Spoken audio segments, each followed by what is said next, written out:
Welcome, everyone, to episode 1 of War in the Soul City. Tonight is the first episode, aside from our session 0 that we had last week, of getting to know our new coterie, consisting of Dana, Rodney, and the two Hakata, Mercy and Malice.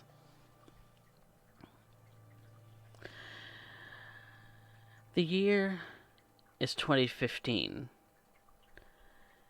Jackson, Mississippi has undergone some interesting changes as of late. The Camarilla has become far more closed off, and Prince Calhoun is no exception to creating an elite amongst kindred. And as such, our neonates here are recognized by Prince Calhoun as neonates in his domain.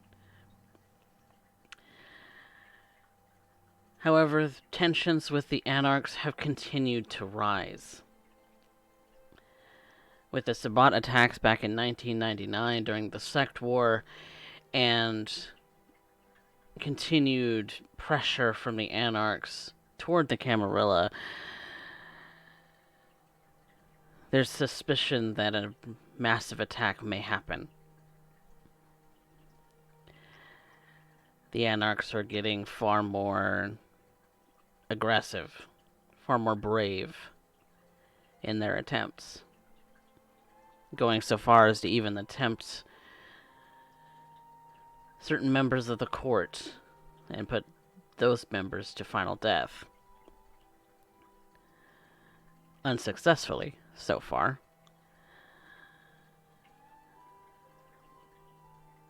But that is where we begin. It is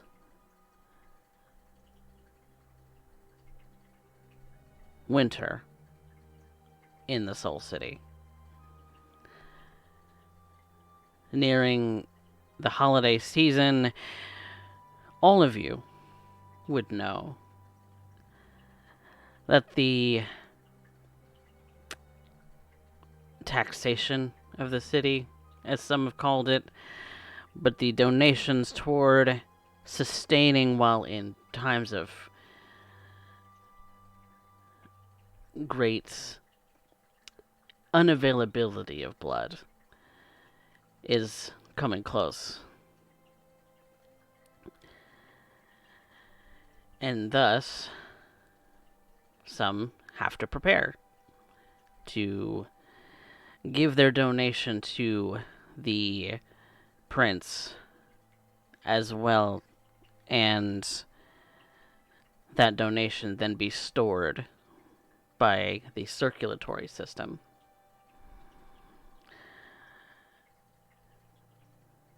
And so, with that approaching fairly soon, we find one of our Hikata members of the city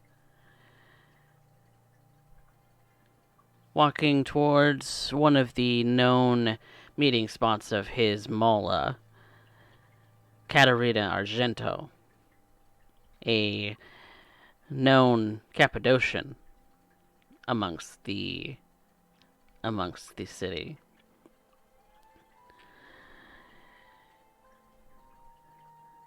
It doesn't take you long, Malice, to find her.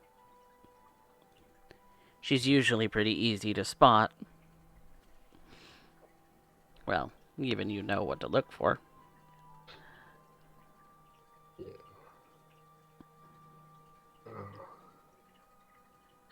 Evening, Miss Argento. Well, if it isn't the young Malice. Give a sly smile, not showing any teeth.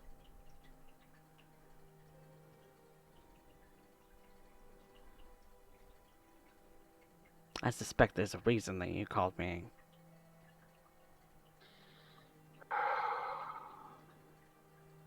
Yes, couple bits of business. Business. Getting straight to Well, business already. you broached the subject. There's Well, always a reason for me to call. well, I thought maybe it was maybe some family time. Given that we're family now. Define family. For all intents and purposes, you're basically my child now. You and Mercy. I wasn't meaning where you're concerned. I meant where the rest of these things are concerned. Other than we're all drinking somebody else's blood, I don't see much that ties us all together. I mean, to each their own, I guess. But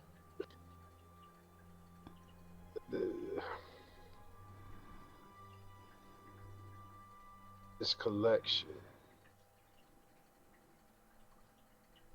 what am I supposed to present? well, it's pretty simple. Out of your domain, you're to bring a couple of suitable individuals that would make for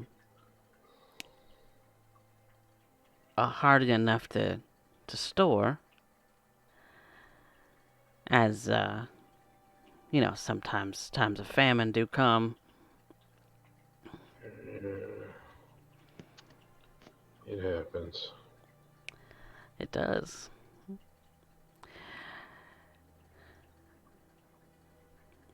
Prince Calhoun is pragmatic, if anything.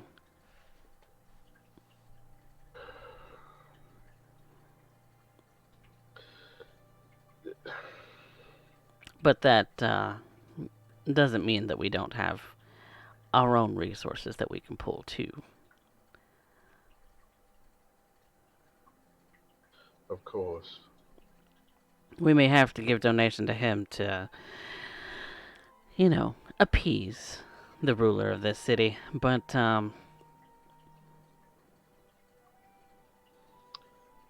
You said hardy. Do they have to be of any special resonance or just possibly potentially survive? Get them through the winter. I suppose that's up to you. I don't think there's any rules behind it. I So don't. long as they don't die in the first month. Because that would look real shitty. How am I supposed to be able to tell if they're gonna die in a month or not? Well, you have your own domain, don't you? Yeah, but that doesn't mean I can just tell if somebody's gonna die in a month of being fed on. I thought you Lord was knows how many. I thought you were a doctor. I am a doctor. You could Can tell. tell generally tell physically fit from not.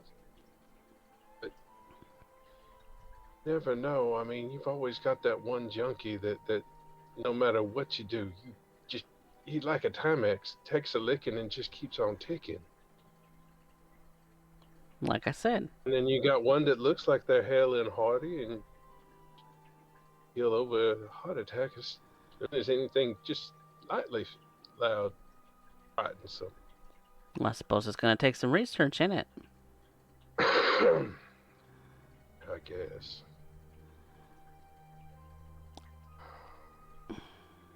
I know this is gonna be one of the first years that your domain actually makes a donation of their own, whereas you've done this many times with the Hakata.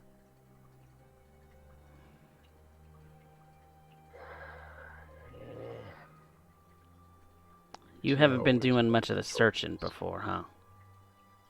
No, she always made the choices.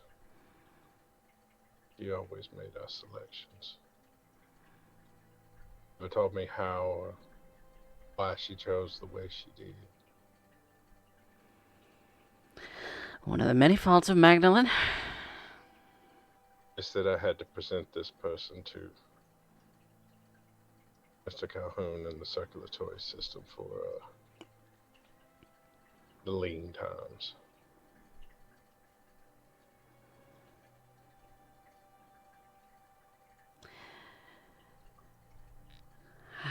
So, If there's mine's anything over. about that woman that I hated, is that she left you both without a fucking clue. Got a little clue.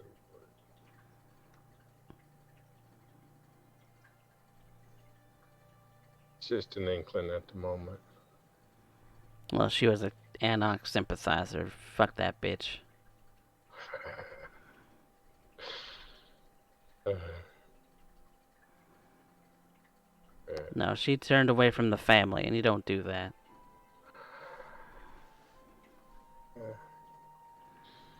you know where she wound up, but I guess that leads me into my next bit of business. Mm-hmm. Seems she left my training rather unfinished.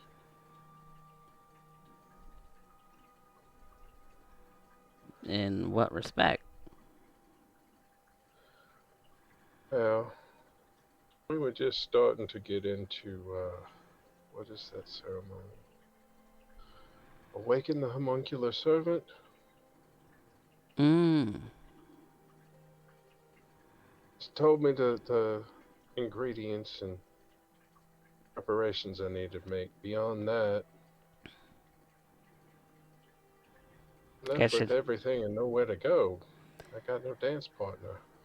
I guess she never Don't actually know how wrote to down compete. the sigils and things like that, did she? No. Damn I'm shame. sure if I look hard enough, I might be able to find some, but You've scoured that house up and down, both of you. I wasn't talking about that house. You think she's got other stockpiles everywhere else?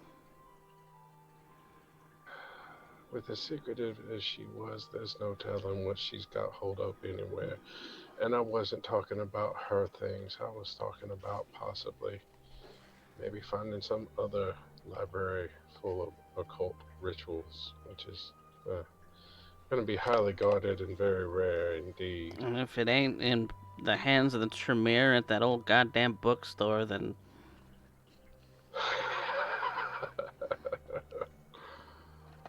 you'd be lucky if it was untapped by them.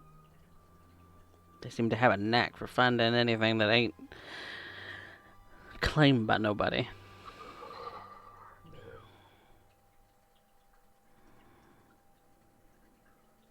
They do seem to claim everything that has any kind of occult knowledge as their own, whether it is or not.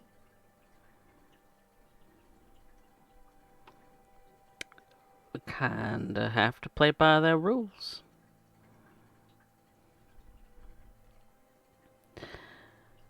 This is their city, after all. Guess the trick is knowing where to bend them and not break them.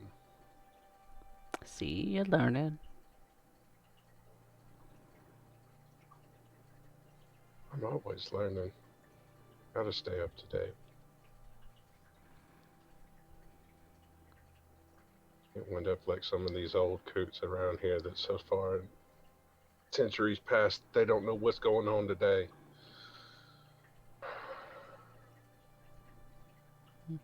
That's true of every elder. Really? You mean to tell me I get to be their age, I'm gonna be just like them? Some might Antiquated. even accuse me of being a curmudgeon. The hell you say? I'm not that old. As I said, the hell you say?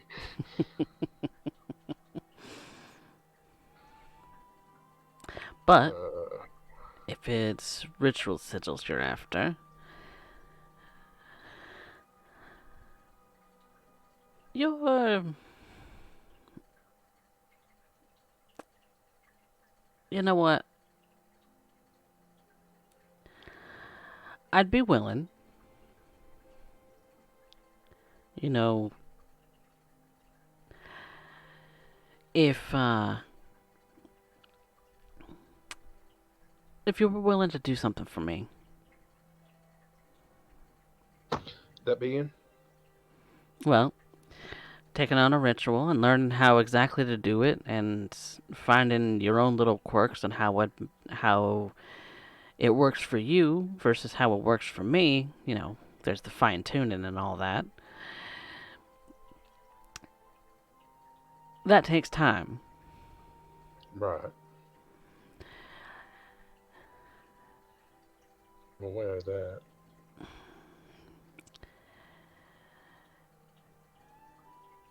Would you be willing to deliver a message for me? The home. Somebody I know.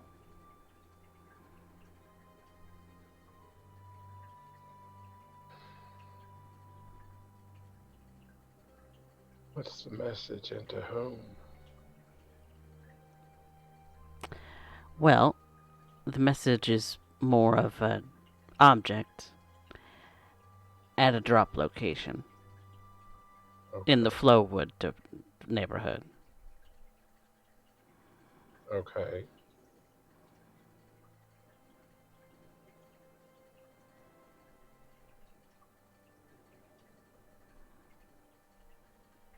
You'd just be willing, just like that. You ain't gonna tell me what it is, and you ain't gonna tell me who it's going to, so why am I gonna bash my head into that brick wall? I don't know. Usually I get a little bit more of that banging your head against a brick wall from you. See, I'm learning. Yeah, I suppose so. I'll let you know when, and then we can start. Alrighty. You tell me when and where, and I'll be there. For now, since you're on the edge of that territory anyway, you mind scoping the place out for me? Well, sure. This will take a minute. Mm. You don't have to cross into it. No, no, no, no. Malice will take a step back and take a second and activate Oblivion Sight. What are you hoping to learn? I want to see if anybody's trying to hide around. He's gonna do exactly what she asked him to do and scope the place out. It's one of the only ways he knows how. It's either heightened senses or Oblivion Sight. Mm-hmm. Okay. Last time he did that, he had a migraine for 3 weeks, so let's stick to the Oblivion Sight. Then, uh, roll me your Oblivion Sight roll. It's free. You can roll a rouse if you need. Nope. There's no rouse needed. Uh, Free powers don't need rouse checks. right. Uh, the irises turn inky black against the sclera, can see into natural and unnatural darknesses, and detect the presence of ghosts that are not actively trying to conceal themselves. Hmm.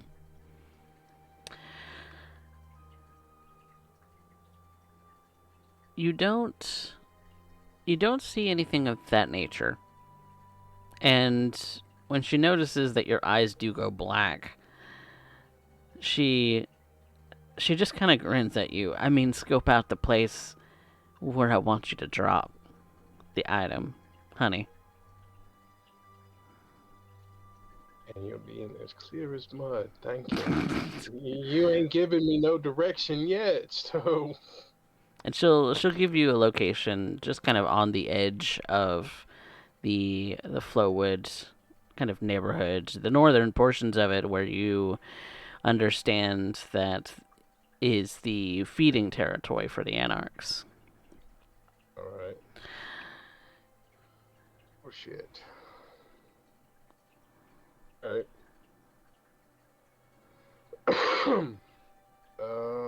Hmm. Just scope it out for me every day and report back. Okay. Any particular time? Whatever time you see fit. I ain't gonna impose my schedule on your schedule just yet. It's not That's necessary. not what I'm. That's not what I'm asking. Is there a particular time that I should be looking for somebody or something out of place? Any kind of sign something's out of place? You're smart. I think you'll figure it out.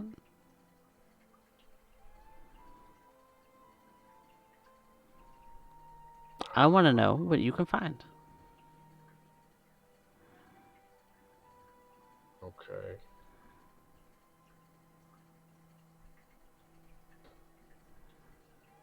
I'm What I can find. Okay. I'm more interested in who might be there. You don't need to know names, just an appearance it'll do.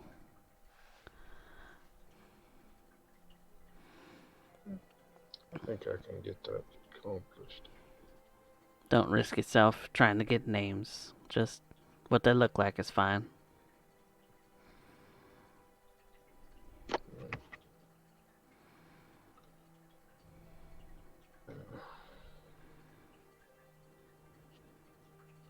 Okay.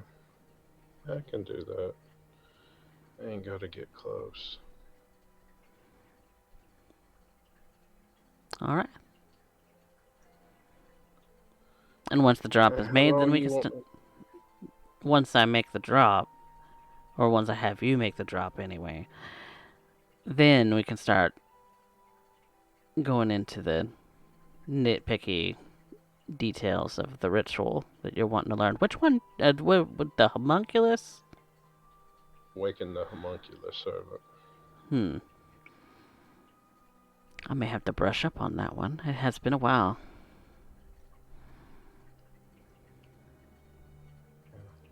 Got this. Got the ingredients if you need them. Let me know. Well, it's been a quite a moment since I've actually done that one myself, so I may have to go back into my old notes. So it's a good thing we're maybe not doing this right away. Alright. You know, up here with the notes and everything. Alright. I get it. Some things you just don't do too often. Still gotta remind yourself what you got. Never hurts to go back and research again.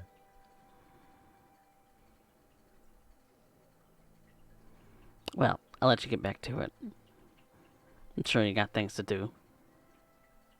Always. There's always something to do in this city. Ain't it always? You take care of yourself.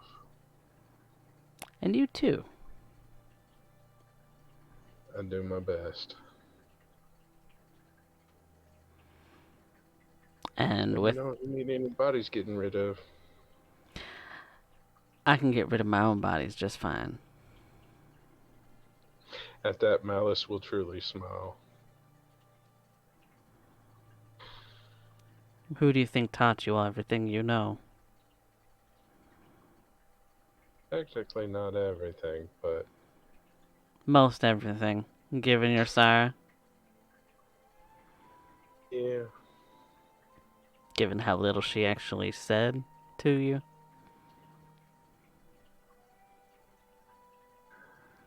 I think she was jealous. Jealous of what? The way she said it, came too easy for me. I don't know what she meant, but the way she said it just ripped. Well, from what I understand of Magdalene, she was more of the watching ghosts kind of type than, you know, creating homunculus out of bodies. She wasn't interested in raising the dead. She was interested in using spirits to her own advantage. That's why she really linked into the voodoo thing. Oh, that's what that Semitic's always hanging around for, then.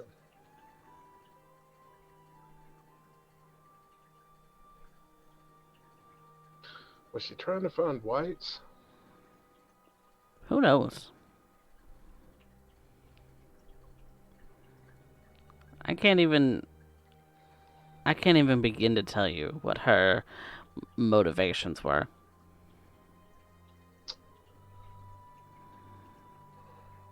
But she really linked into the voodoo priestess thing, keeping people coming back for, you know, seances and witchcraft and whatever other gobbledygook.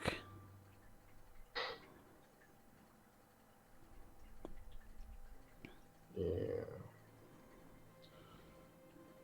You ain't even gotta be actually in touch with ghosts for kind to actually believe that. You just say the right things, right times, and they'll fill in the blanks for you.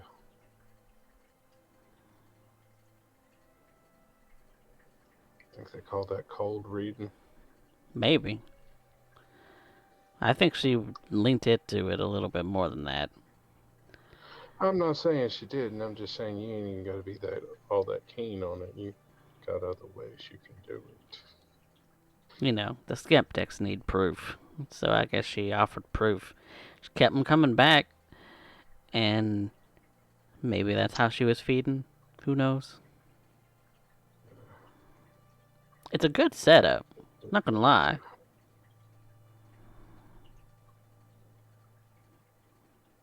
That's the Uh, only praise that I will ever give that woman. well, she had a gift with spirits, I'll tell you that. But she And she wasn't too was. keen on sharing them. It's because she was jealous of you, Malice. You are a prodigy, in a way.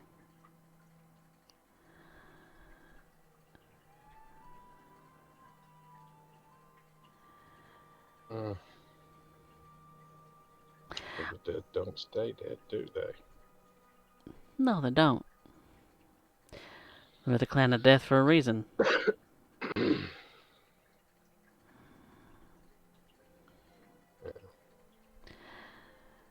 I let you get. Malice will make his way towards the Flowwood.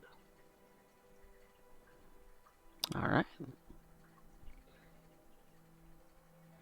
And how long do you spend there? Uh, since the unseen, I believe, I misstated the other ability first.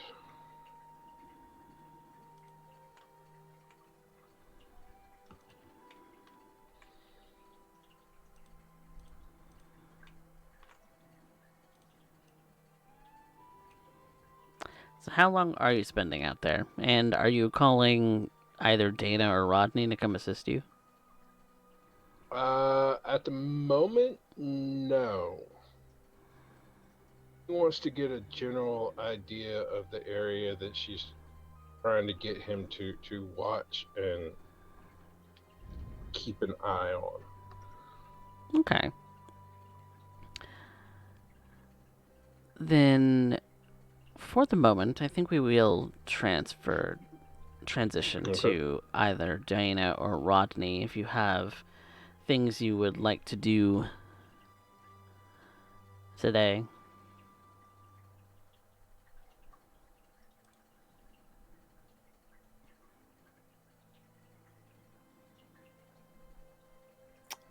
Well, then I guess it's. I guess I'm gonna be jumping in. All right. So with that in mind, let me just double check something here. I think Dana is going to be spending a portion of the evening starting to look into potential anarch influences, basis of power, and what have you. She has some knowledge which she can work off of, but now that Mm-hmm. the domain has been settled and what have you, it's time to end up doing so. There's if there's any question as to why, well, obviously she's hunting to end up finding the offering for the prince at this point. If she can end up making a two birds, one stone moment, then fantastic. So, how do you plan on going about this then?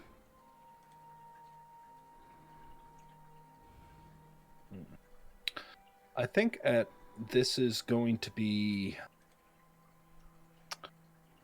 sticking into their domain. Their domain borders the anarchs in that regard, but the Does. advantage there is that there are probably people who end up coming in and out between. I'm very familiar with the area. I'm very familiar with that regard. So I'm going to be just listening in, trying. I know the web well enough. The I say the associations well enough to end up being able to detect what I could be hearing or what I could be running to.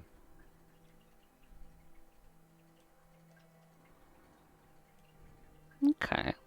Don't want to step off the landing point because then I am in deep trouble. They will take that opportunity given a moment's notice. But it's not to say I can't start with what's in the backyard.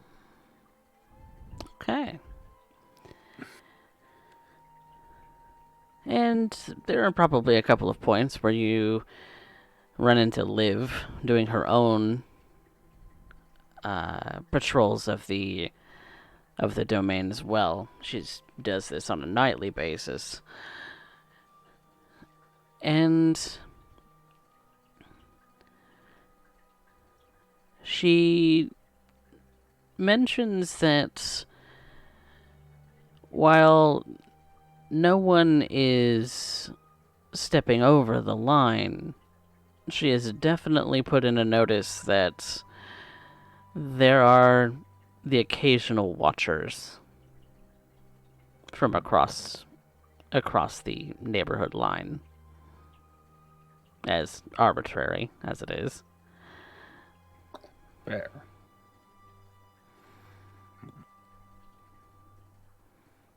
A couple of people walking through the Flowwood neighborhood a little too close to that line and kind of peeking around corners and peeking across the neighborhoods, those kinds of things. Going to rooftops even.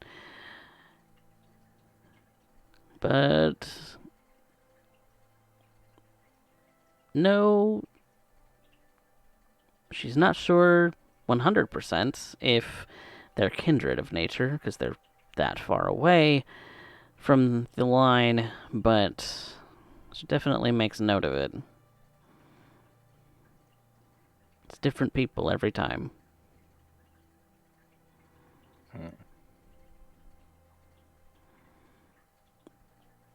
I keep an eye out because I'd like to be able to find one or two of these individuals. Honestly, if I can end up gouging out an anarch's eyes in that regard, then so be it. Allow them to wander around blind and stumbling into things. But I'd rather end up doing that accordingly. If it's a Kine, it's, well, unfortunate, but necessary.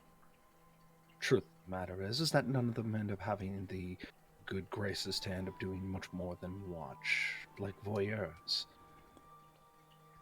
Pretty sure that's all they're good for at this point. Keep an eye out. Wasn't too long ago she was on rooftops with a pair of binoculars.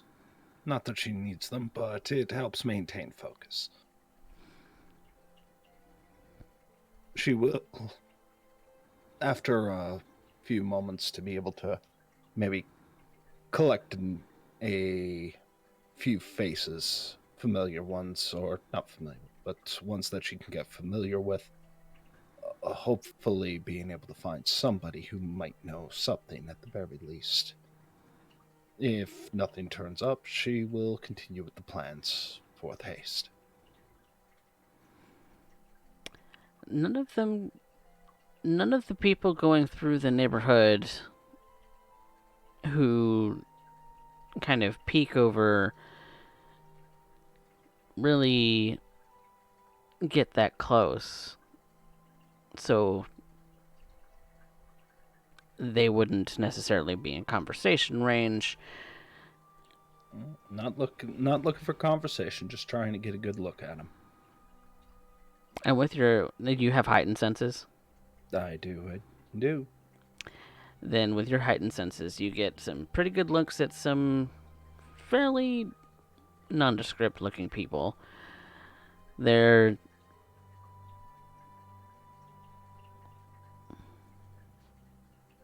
roll me a wits awareness heightened senses. Okay.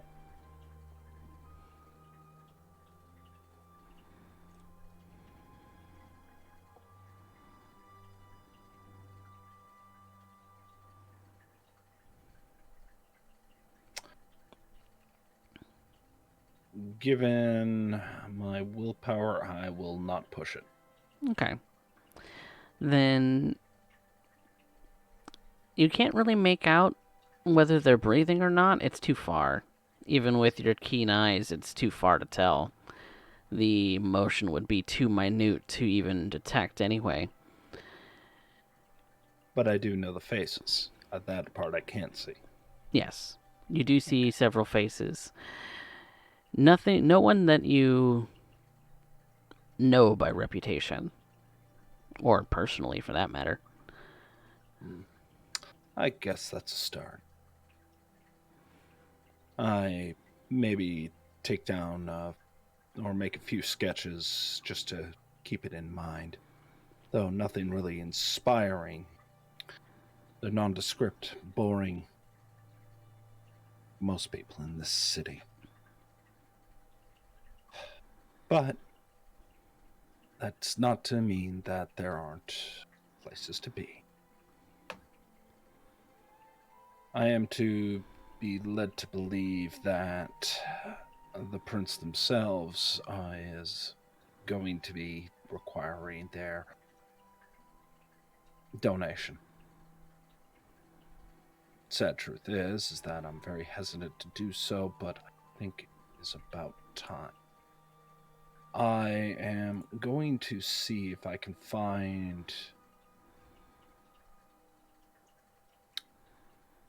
something close to the rack or any of the individuals that maybe the harpy spent some time, or at the very least try and end up finding my primogen. After all, this is a matter that concerns the prince. Mm-hmm. Paltry as it may be, I have appearances to maintain. You would know that Kyla Harvey, the harpy of Jackson, runs a club called Couture. It is generally recognized by the Camarilla as the Rack, a place of fine dining for kindred and for kind alike, it seems. It's luxurious. It's definitely the mark of a well-established toreador. And you would know that she can often be found there, whether Primogen Moses Highfitz, the High Clan Primogen, is there, is yet to be seen, but you can at least find the Harpy there. Whether she'll talk to you or not, that's another question. Well, at the very least, to make the effort. Absolutely. It's all about the song and dance. And my clan's affinity, specifically for song and dance, bread and circus, is well known. I guess there's certain roles even I need to end up playing. So let us end up riding along, yes, with Deathwind to arrive back at the tomb.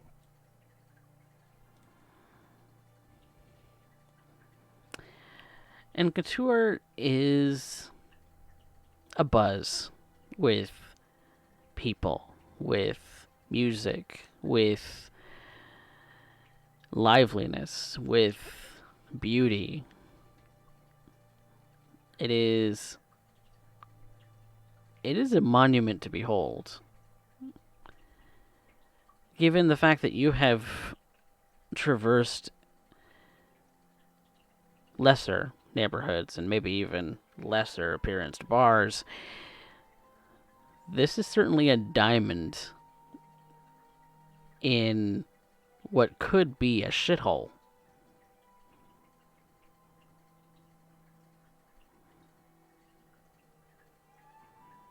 It's obvious where the court spends their resources. Yes, unfortunate. I think I'm only saying that because I oftentimes end up finding myself looking at Club Couture and almost feeling a pains of jealousy. And as I enter, I can actually almost feel myself relax.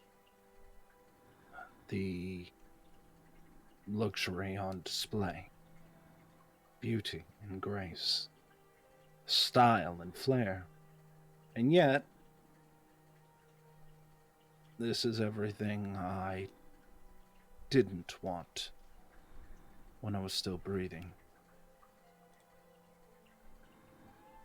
Strange as it is, the armory itself has become a place where I feel less and less comfortable, and yet I don't want to end up changing what it is, to gut its spirit, as I've had my own removed. So now I come to this small place, this bastion of luxury and high life, high living.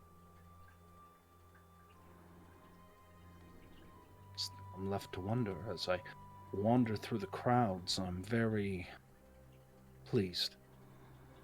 All these people in the move, all of the feeling in the music. This makes you feel alive again.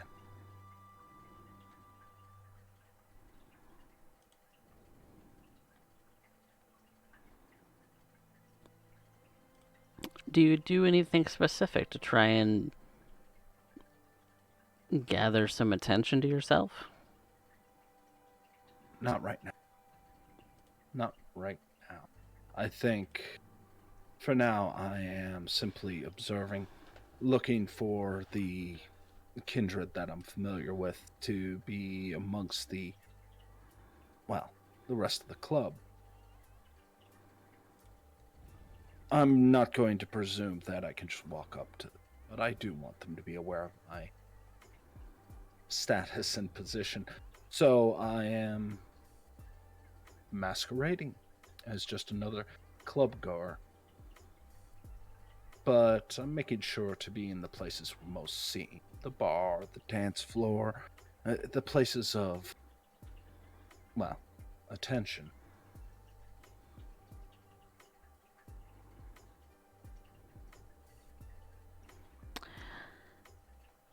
It's not long that you realize Austin is here. And like that, my night has gone to ground, decomposing like the rest of it. Why don't you give us a little insight as to who Austin is?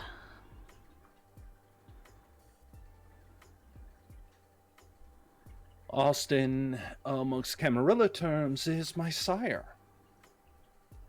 The one who brought me into this life and is responsible for me being in the Camarilla.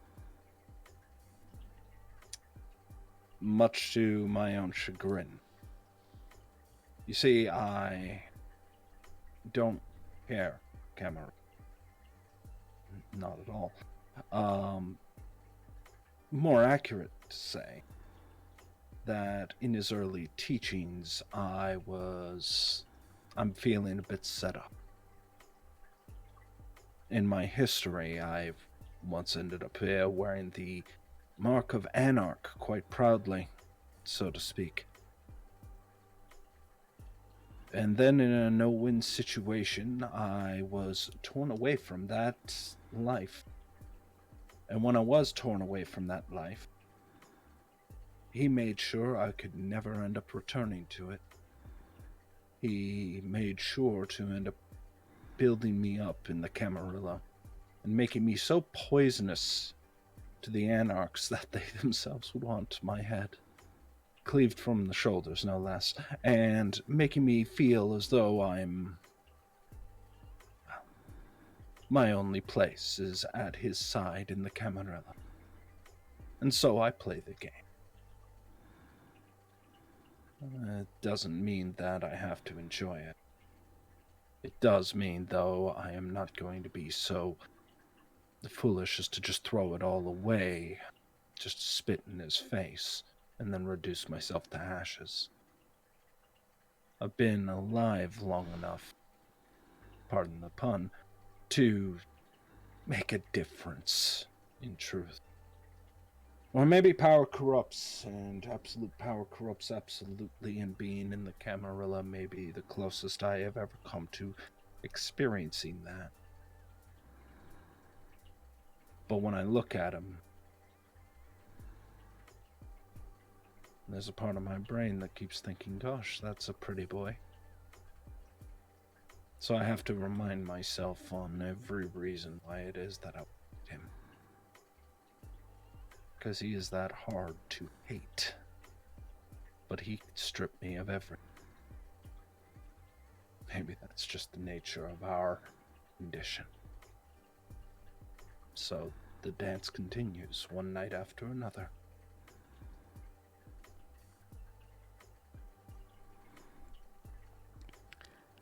He seems to be mingling with some interesting individuals.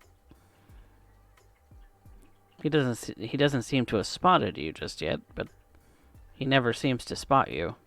He just seems to glide over on a whim when it suits him. Of course he would. But hopefully his whims have no sails set in my direction.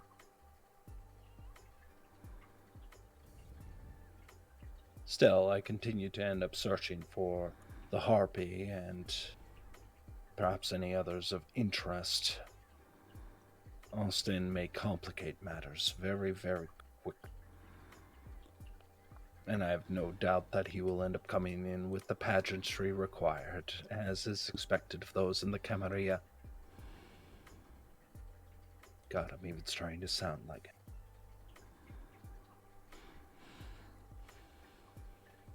Up on a up on the catwalk, you do notice two figures that you're familiar with.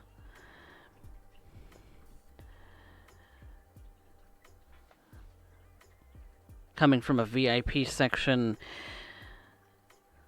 Harpy Kyla Harvey and Primogen Moses Heifetz both walk out onto the catwalk, observing the dance floor for a moment before parting ways.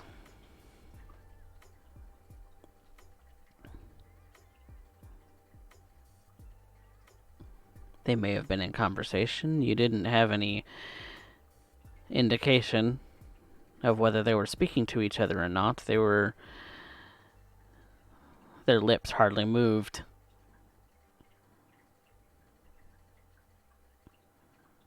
That's hardly surprising. The Harpy is most certainly, well, gathering what information needs to be shared by the Primogen. Being a herald is a very difficult, strenuous job, especially when you are to be in contact with everybody. I observe them. I will, however, should the Primogen choose to leave the premises, maybe by happenstance run into them. The Harpy remains at the Club Couture frequently enough that my presumption is that they won't be leaving anytime soon. But the Primogen, well, man on the move. Certainly is, because it does look like he is going for the exit. Not in any rush by any means, but he definitely looks as if he has other places to be. Or at least is walking with that kind of stride. No doubt. But I'll make it a point to get between him and the exit. See if I can just catch a few moments of his time before I end up going back to see the harp.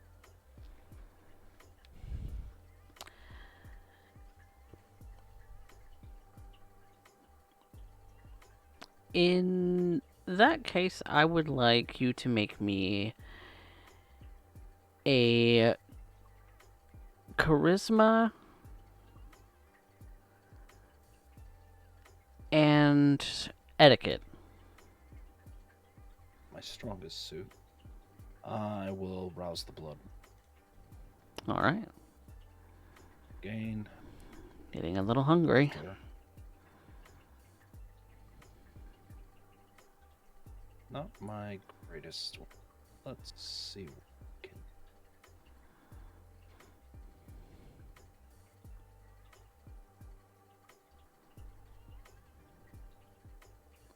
can. I will take it. I will take it.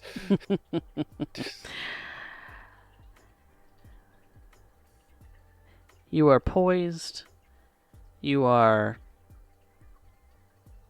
garnering attention to yourself in a way that would collect his attention, and you're confident that his attention is the only thing gathered as he notices you. His very stern look, kind of measuring you up and down a little bit before nodding to you and changing his stride direction into your direction. I will be sure as to not waste the Primogen's time too much to start walking towards the exit. As after all, I am to value his time. I'm going to continue meet up with him and start walking in that direction, if only momentarily.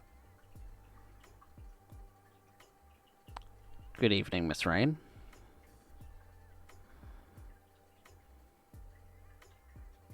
Mr. Heffetz.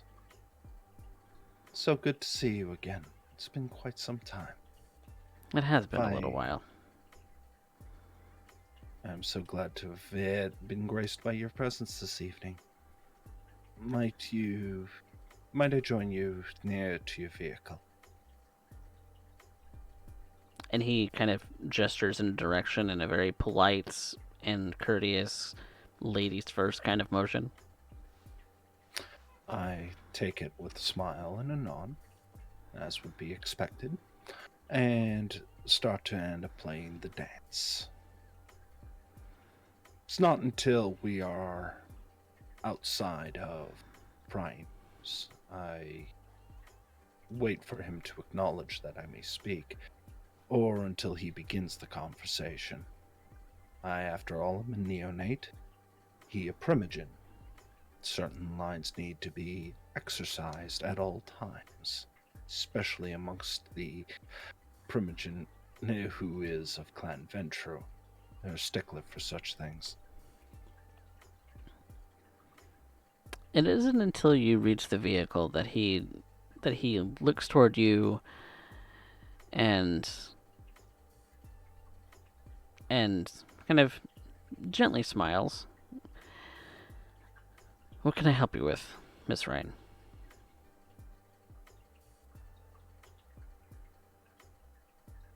O honored primogen, I am here to end up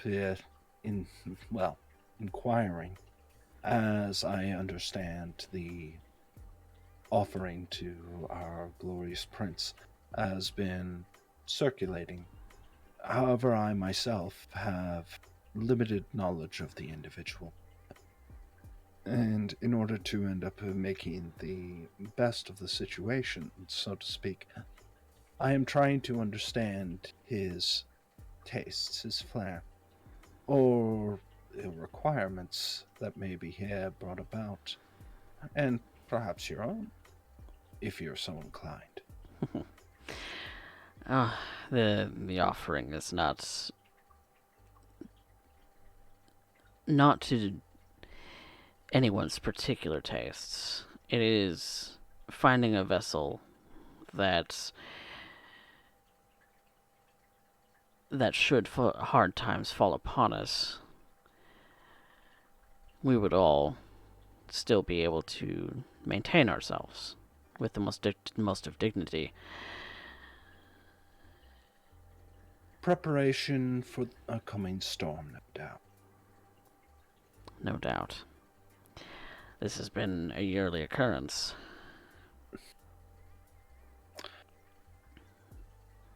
However, I want to make the effort and be sure to end up being able to offer something of a more exquisite vintage, if at all possible. This is, after all, my first attempt to do so, and I've thought it best to end up asking my elders as to any insight that may be given, especially given the court. I'm still relatively new to it, and do not wish to end up presuming. Well, insights into the particular tastes of our glorious prince I do not have.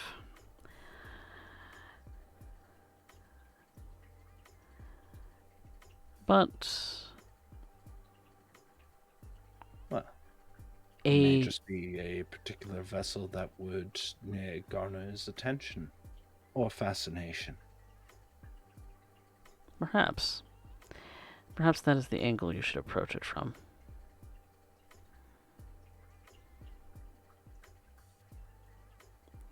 I am waiting with deft ears.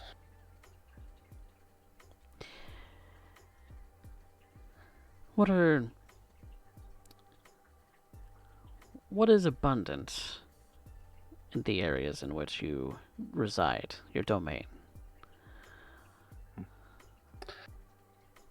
Well, of course, the hotel business is bringing in all kinds, many travelers and individuals who are ultimately looking for a experience. After all, the city's full of them. So, perhaps something of a more foreign vintage, perhaps.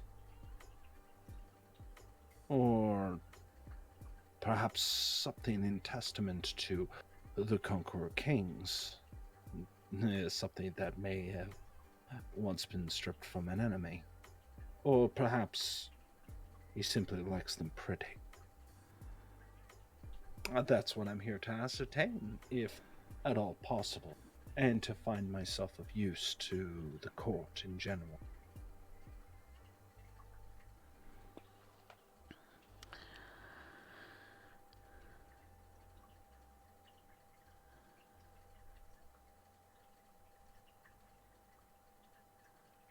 I don't have that much insight into our prince. However, a quality vessel of any of those should suffice for the donation.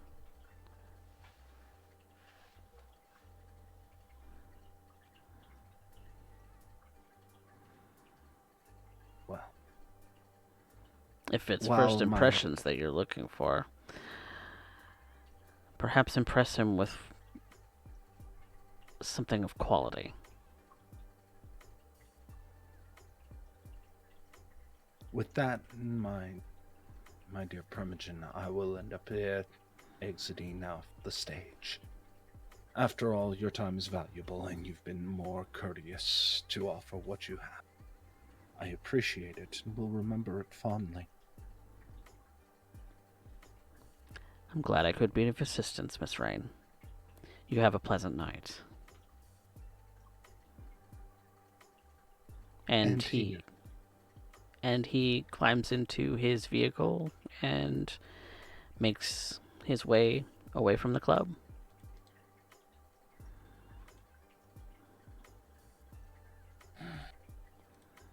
Her skin's starting to crawl at this point. Just being outside of the club is enough to end up making her a little uneasy. And yet, at least inside of it, she has the ability to grab hold of the eye of Primogen. And at the very least, it was a cordial discussion. What was it? Baby steps? It's the small things. And now I have a familiar talking point. With that in mind, I believe it is time for me to head back in and see if the inquiry of the Harpy may be more of interest.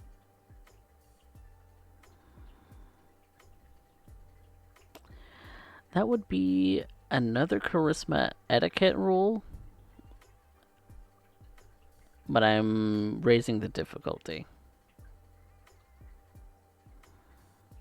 Alright. I'm gonna rouse again. Hey, hunger success this time. Woo! And this is etiquette, charisma. Let's hope. Let's hope. Oh, I am not Derek Dice kicked in, but I am not willing to spend willpower on that. Not with that 10 inside the hunger dice. Mm-hmm. Not willing to risk something uncouth happening in the rack. You spend the better part of a couple of hours. The club is starting to wind down, and since you are not necessarily one of the VIPs of this particular club, the Harpy doesn't seem to come down from her perch.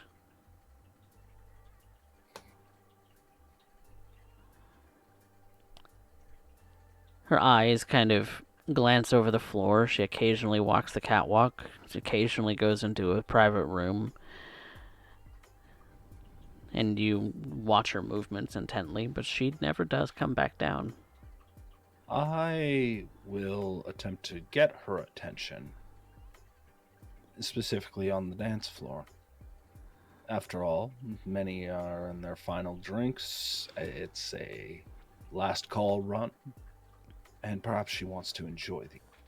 So she will end up doing a performance charisma That's a and manipulation performance. to just get everybody. Okay.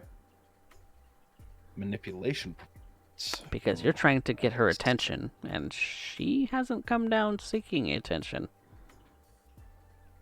I'm not going to rouse the blood this time. I'm not going to risk it.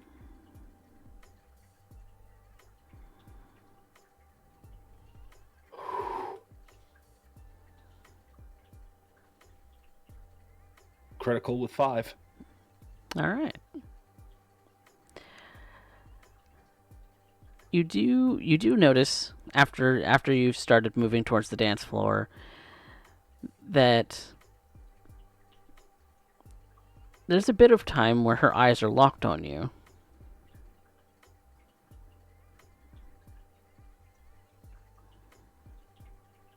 She watches you.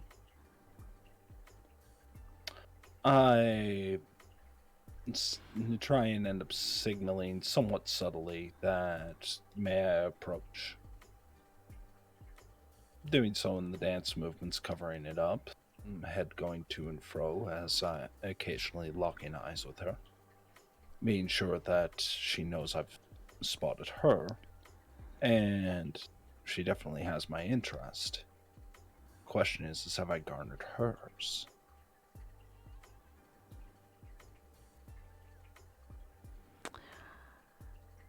Are you wanting to find out? Certainly. That would be an wit's insight. And I'll take that. So this is just going to be a basic roll. 4 successes.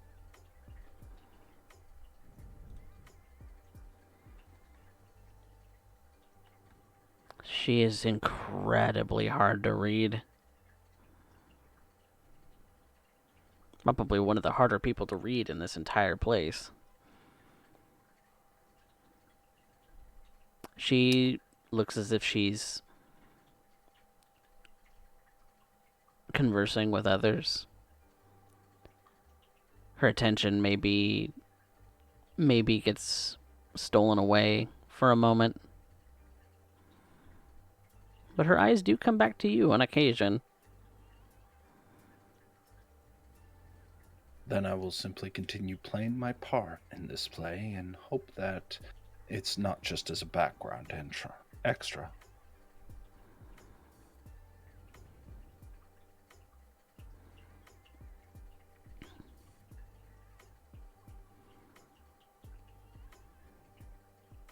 After quite a number of the patrons of the establishment have called it a night, and it looks as things are going to wrap fairly soon. It's probably close to 4 in the morning by this point.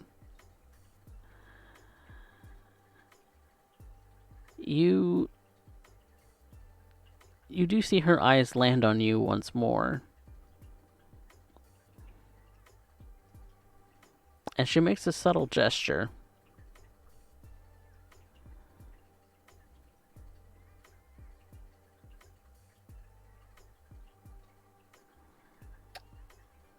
It's at that point I will end up starting to move out of the crowd and start to end up walking up to meet her at her convenience.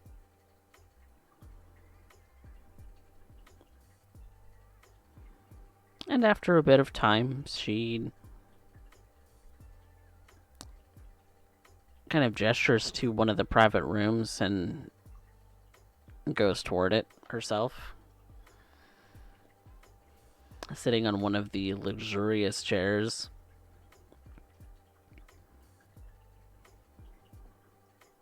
I await before I'm given permission to sit, trying to be honorable to the title of which our dearest Harpy holds. And it helps that we are of the same clan sort.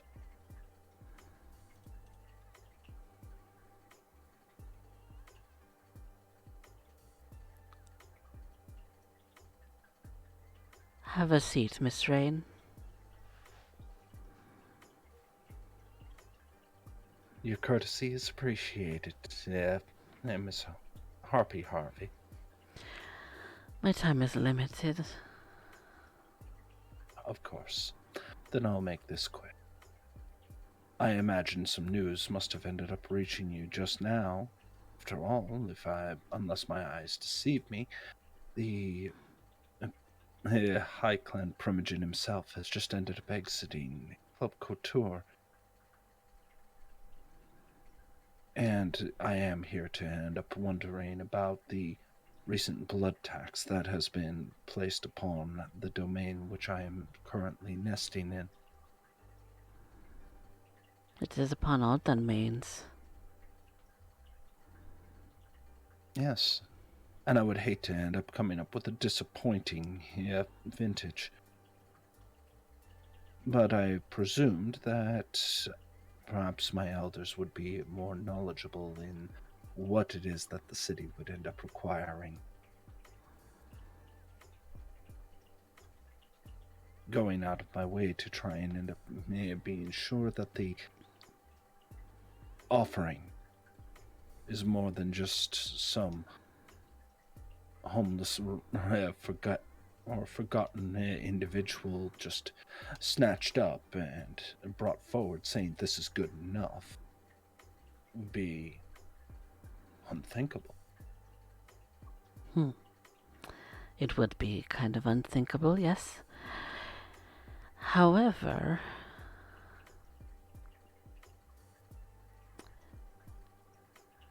clever to try and get the advantage over others.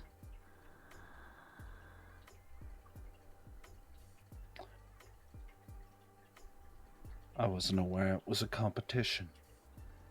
It isn't a competition.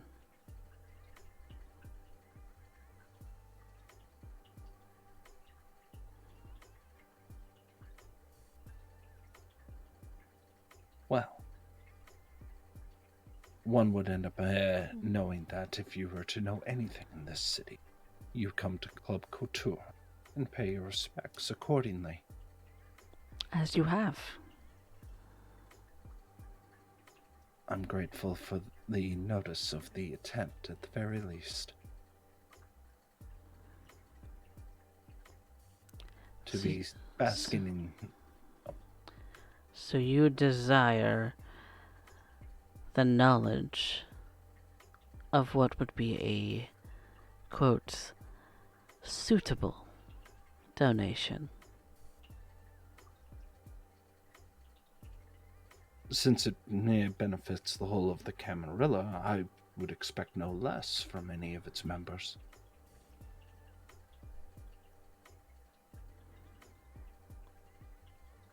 It has simply been decreed that you bring a vessel of worth. And the question is, what is of worth?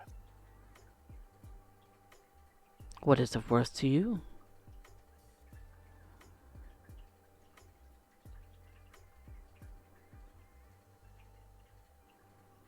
It is not meant to be strictly just for our prince. No, this is a donation to serve us all.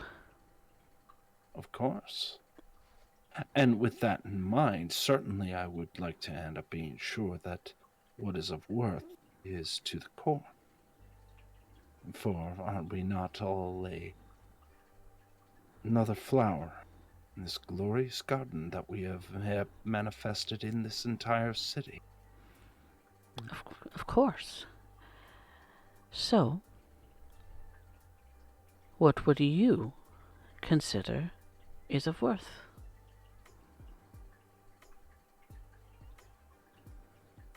Something you would find to your tastes.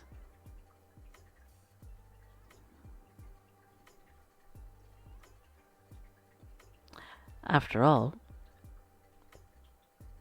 should we all fall on hard times, you would need something of your own, yes? Something that is stored properly, cared for, so that you may have some emergency rations, I believe the younger generation call things. Uh,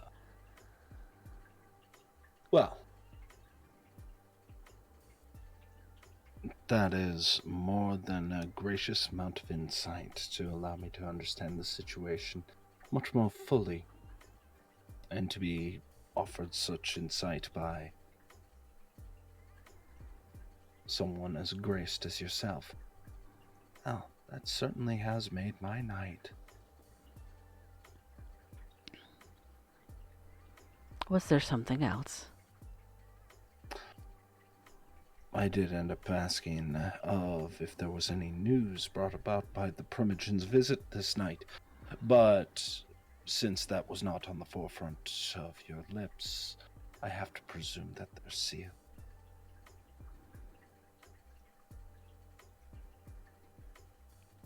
You are keen. It's not my place to pry. I only thought it'd be easier for me to spare you visiting our particular domain, being able to speak of it at your own leisure, inside of your own. When it concerns you, you will know.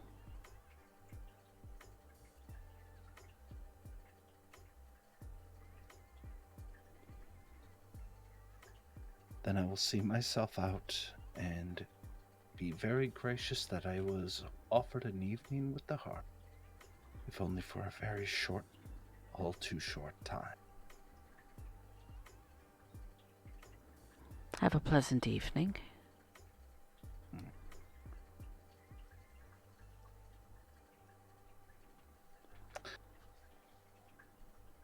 And with that, she gestures for you to leave.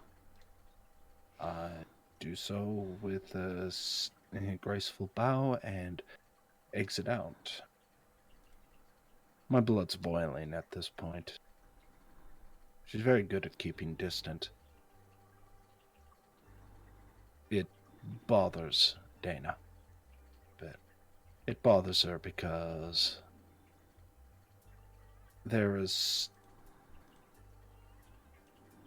it always feels as though something's wrong. While she might expect that same approach from the Primogen, from the Harpy,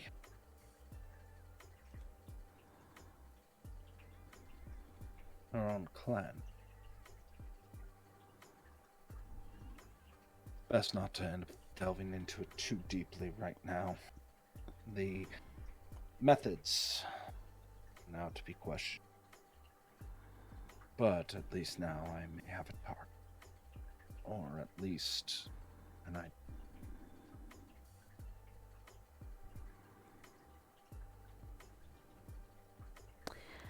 In the meantime, during these wee hours of the night, what is our good friend Rodney doing?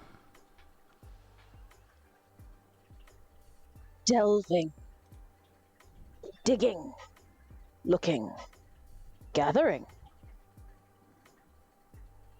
We have a donation coming up. So what is necessary? Blood. And to get blood, we need to know who to look at. So I'm going through trash. Looking for what, Mr. Drummond? Information.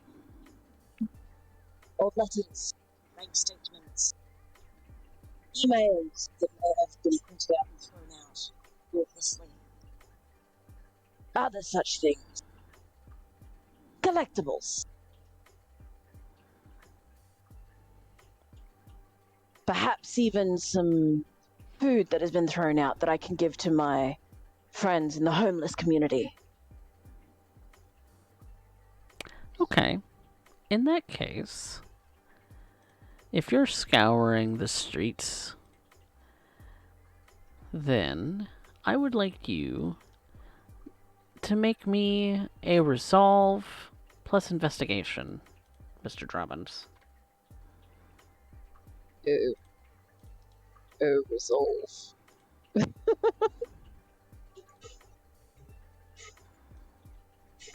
That could be worse.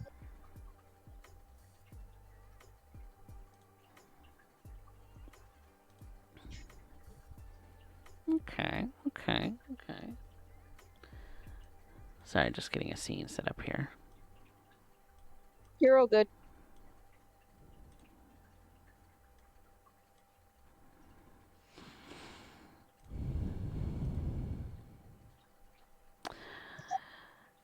You find little bits and bobs, maybe a prepackaged sandwich or two that's still sealed, so they're not gone off, but the expiration date on them signified that whoever was running this place, scouring the businesses, the homes, the everything, it got thrown out because the expiration date has passed.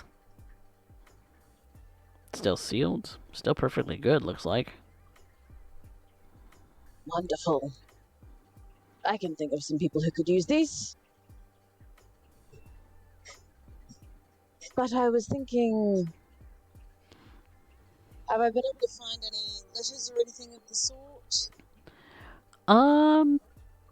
Nothing that you've gone through and looked incredibly deeply at. There's lots of things that you've kind of stuffed in your pockets and in your bag and anywhere else a paper will fit that you'll go over probably at some other point during the night, but for now, you're just collecting anything with a name on it.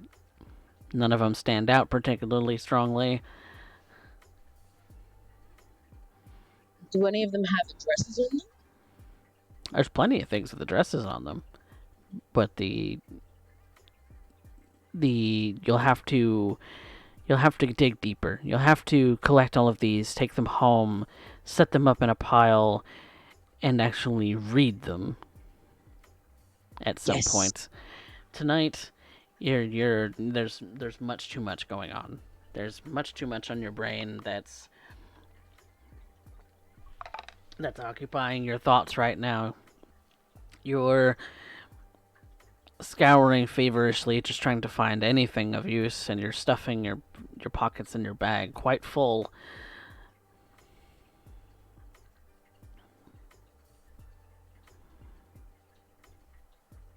But eventually, you have them. You have every open compartment on your clothing and in your bag full, and you feel that this is enough. This is enough to start with. For now. We'll be back at a later date. Now, sandwiches.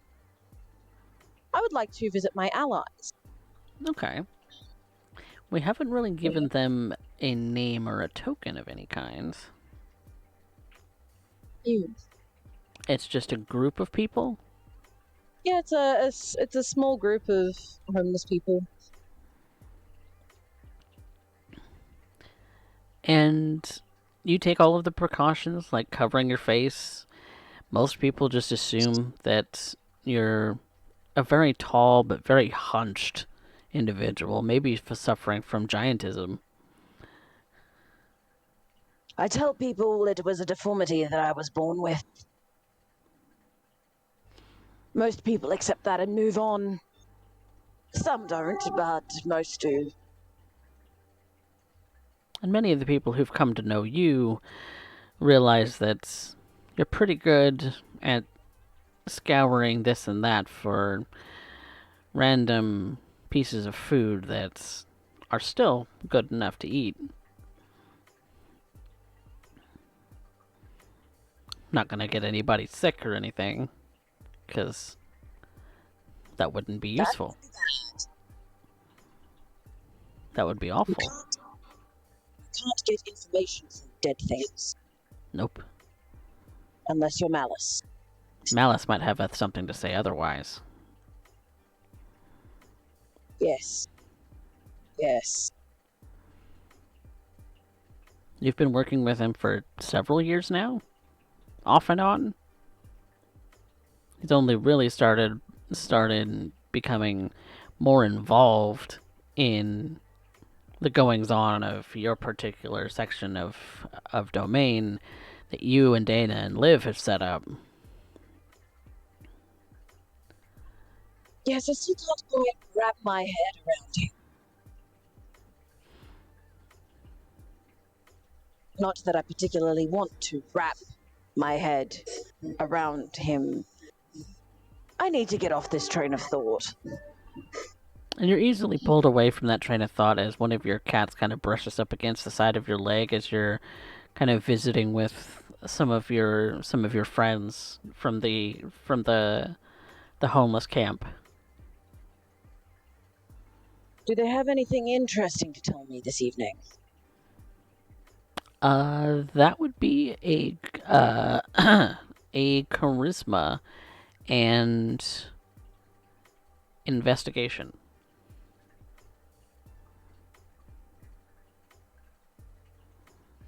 Charisma investigation. Okay. Neither of these I am good at. I'll also allow your ally score, your total ally score, as a bonus dice. What is that? That is the total is 3. Total 3. Okay, 3 extra dice. So I'll just use my reroll. Yes. Yeah, go ahead. Yeah. Okay, so that's a total of 4.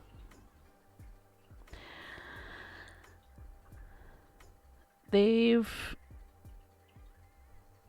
not really noticed anything of any kind of off-putting for them, except for the fact that, police presence anywhere and everywhere tends to keep them from venturing too far into populous areas of the city. You kind of go to the outskirts a little bit for this camp, and it's that on the outskirts is dangerously close to possibly running into an anarch.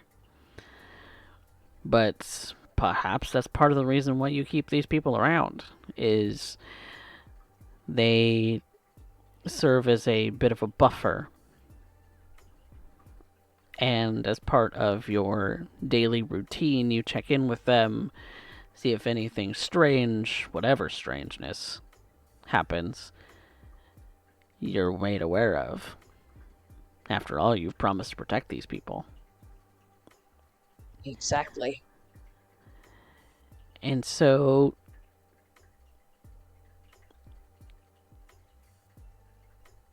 they have had one new person come to the camp as a result of being excised from the downtown streets, as this person had nowhere else to go. And upon learning about them, they're just another person down on their luck in the Soul City.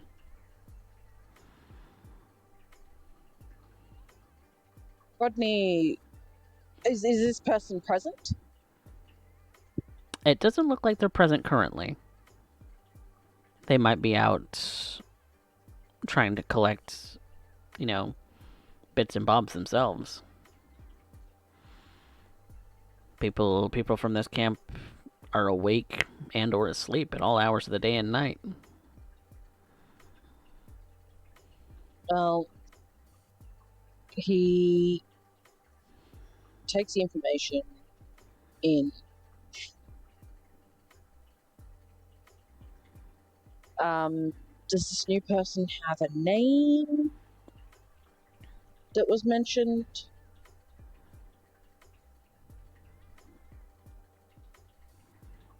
They're just called Jack.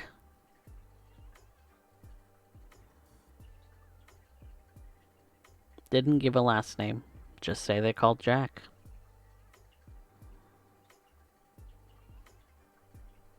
All right, well, keep me informed.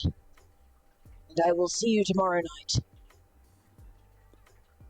And the older gentleman, who seems to be the one kind of in charge around here, kind of tips his hat at you as well, and goes back to what it looks like he's going to go to bed. Rodney would kind of slip back into the shadows of the area, and his cat was rubbing up against his leg. So he's gonna lean down and have a chat with the furball.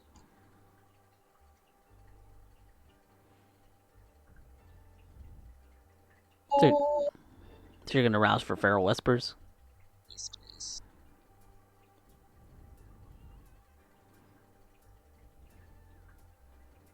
And you kind of scoop up your cat, Charles. Is there something the matter, my friend? No, You just seem to be trying to get my attention. I'm getting your attention because I'm hungry. I will feed you when we get home.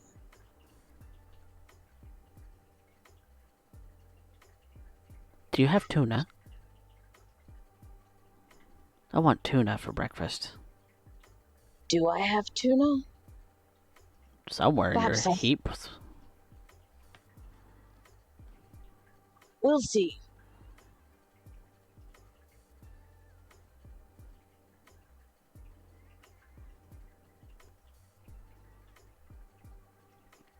We will see each other. If a cat can roll their eyes, Charles is giving emotion that he is rolling his eyes at you. Rodney kind of scoffs and scritches Charles under the chin with his very, very long nails. And Charles kind of gets into his perch on the back of your neck and kind of stretches out and kind of purrs happily. Hangs like a warm ginger scarf.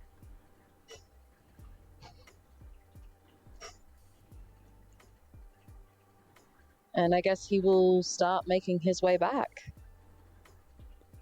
All right. I think for the moment, we're going to take a quick break, everyone.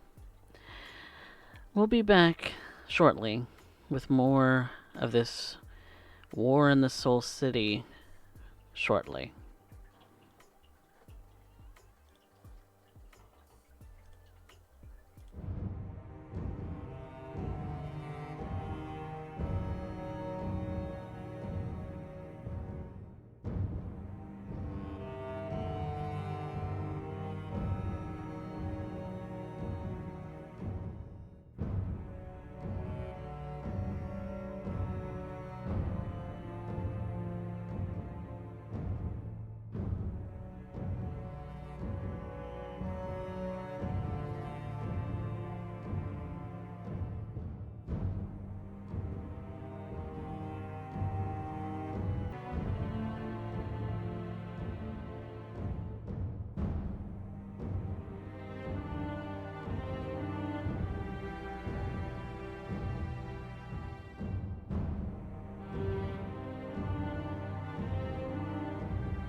Welcome back, everyone, to War in the Soul City, Episode 1.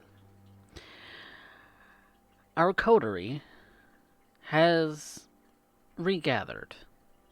Dana, Malice, and Rodney having done some preliminary kind of looking into the kind of circumstances revolving around the donations they are meant to make at the beginning of the year, and some of the goings on at the border of their domain. Nothing's sparked as particularly noteworthy between all of them. Rodney having fished through the trash that he had collected into his bag and into his pockets and has sorted most of it all. And Malice having scoped out a specific region across the domain, Dana having done so and gone and mingled a little bit with her elders. And so, it's close to around 4 o'clock, 4:30 in the morning. The sun will be coming up in a couple of hours, and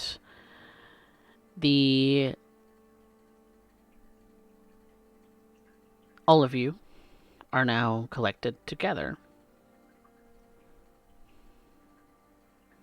Unless there's something you would like to do beforehand.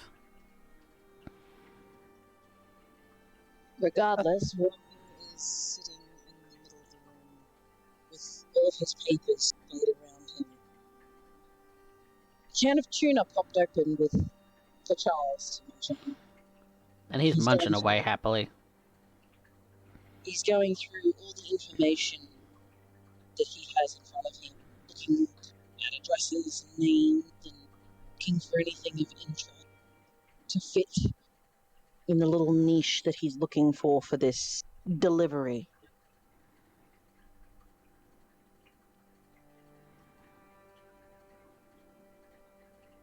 Malice will have 3 or 4 convenience or the grocery store bags with him when he walks in.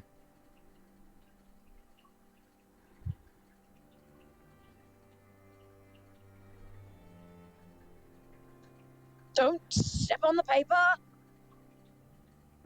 Do you need some help with that? Not yet. Maybe, but not yet. Do you have anywhere in particular you keep the fish for your cats? Why?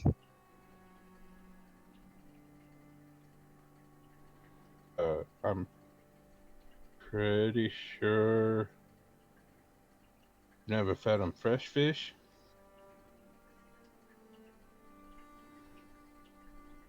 Charles has tuna.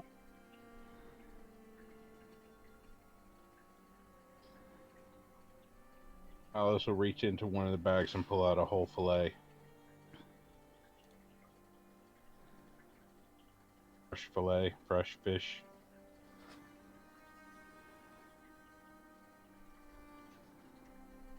Doesn't that need to be refrigerated? Can. How many cats you got? That's a good question. For as long as I've known the deformed troglodyte, it has constantly been here, able.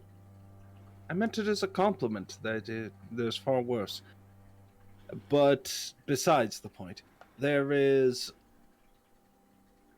never a shortage of feline friends that are constantly following you around. I swear that they are multiplying. Perhaps it's a lack of getting them spayed or something along those lines. However, I do share Rodney's concern, especially when Dr. Herbert West starts asking about cats.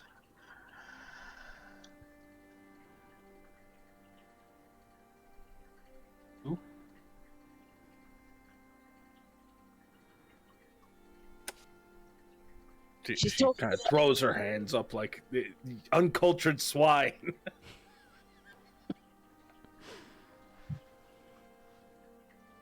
There's cans in here too, but a treat for the cats. Where should I put it? Where do you generally feed the cats?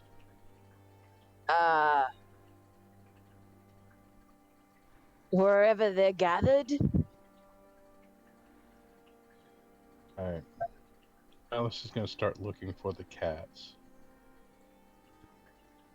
Don't get lost. Didn't plan on it. going through some of the tunnels and the alleyways created, and some of this junk, and some of this larger room, you get the sense that he strictly carved out this particular room because he wanted to use it as a storage space, and it's very full. This is maybe a recent add-on to the whole complex of corridors and rooms and tunnels and all sorts of other things, all hand-hewn for the most part. Making careful mental notes of where I'm going, where I've been, where I've come from. But you do hear meowing. I'll also take out one of the whole fish. As he's walking towards the cat's sound. And when you start unwrapping it, the cats are reluctant, but also very curious because fresh food. Yes. Mellis will take it out. He won't get more than 5 feet to them. And then he'll just lay the fish down. You've always found that animals have been particularly resistant to actually letting you get close. Yeah.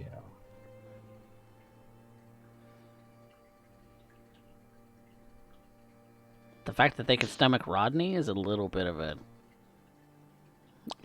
a telling sign on his part. Maybe he has a really good way with animals. Never understood the critters. They always look best next to the biscuits and gravy, so. But he'll take another fillet, unwrap it, and set it next to the other. Or another whole fish and unwrap it and set it next to the other, both still on the paper, and back away. Make his way back towards Rodney.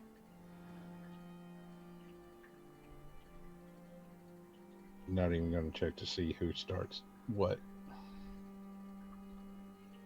He doesn't know if they all have names or not. There's a little bit of hissing, but no, doesn't sound like any of the cats getting into any kind of scraps with each other, so it's a good sign. It's enough for them all. And as he makes his way back, he'll take the last of the whole fish and leave it a little further down.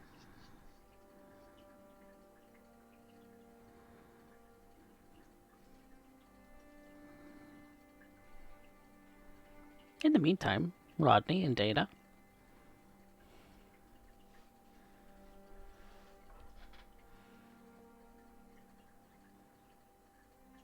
Well, at this exact moment, it would appear that our dear friend Malice has already ended up deciding to end up going about and toying with Rodney's cats.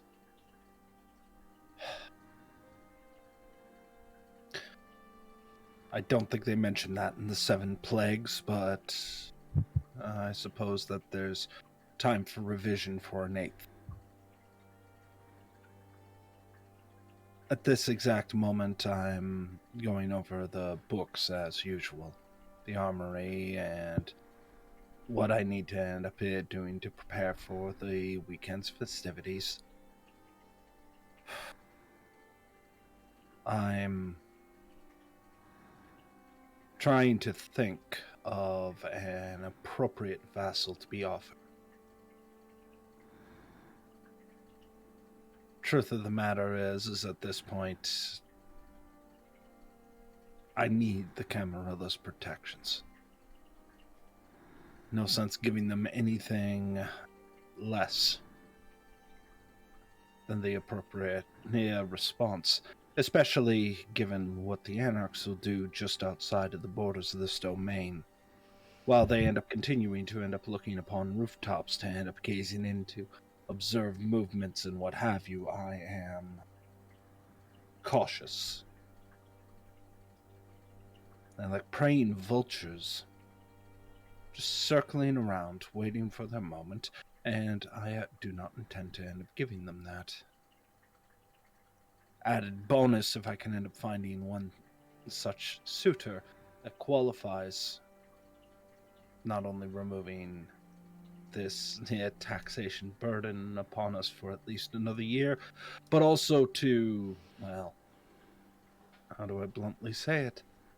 Remove a threat off the board, being an anarch ghoul or one of their own who just happens to end up assisting them in some way.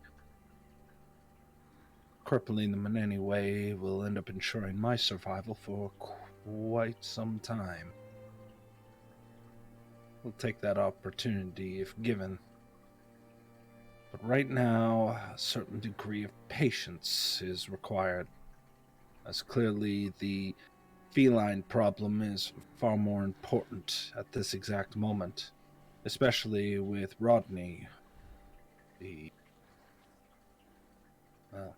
disgusting troglodyte himself, seems to have managed to catch Malice's attention, specifically with those, well, cats. She realizes that she's ran out of methods to end up poetically expressing cats and ends up making a note to try and end up improving that vocabulary. If one can call them cats, they're all real scrawny. Yes, and I have no doubt that Malice has his own methods of experimentation or some such clan of death indeed. I'm stuck with a haunt and a gravekeeper. My skin crawls just thinking about it.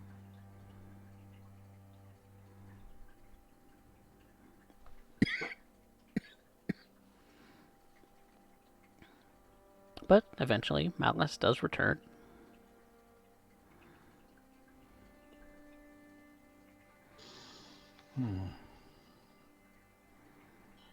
How have yours endeavors fared this evening? Any new insights on our acts? Depending on who you end up asking, the Primogen ends up offering the insight of quality being one of the more important points to end up bringing about, being that of flavor or just the right amount of kick. Outside of that, it is to the personal preference of the individual. One might be considering it a rare delicacy after all. You would hate to end up being forced to end up feeding upon wastrels. Well,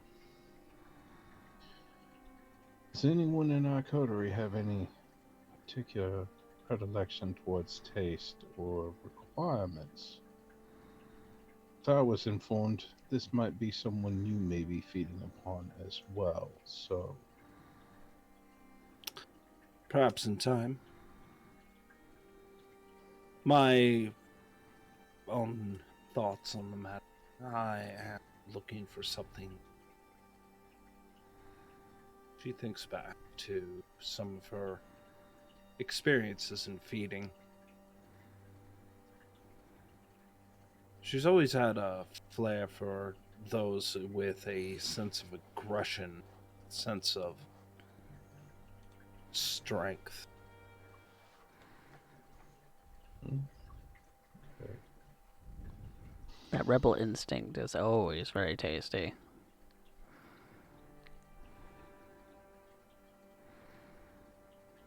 How What enticing. about you? What about you, Rodney? The best flavor comes from the imagination. spark of memory. Mhm.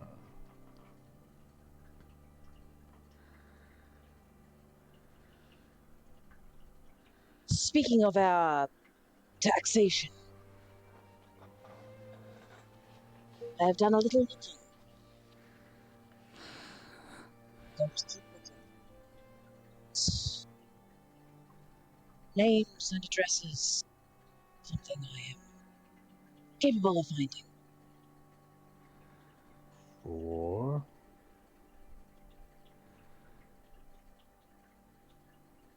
Our friend says quality, but I think what we need might be more quantity.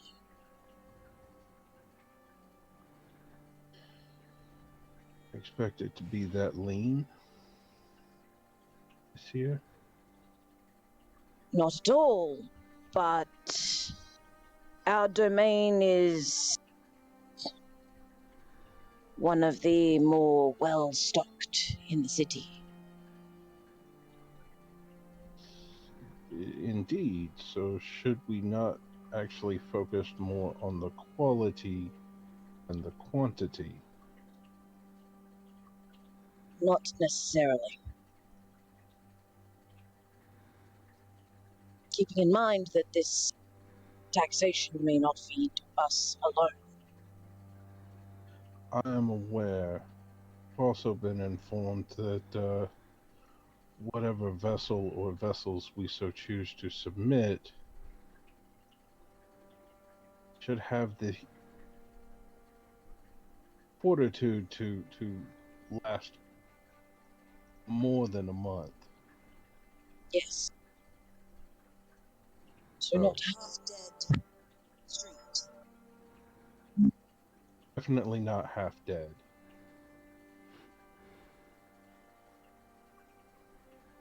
What I'm looking at is middle class.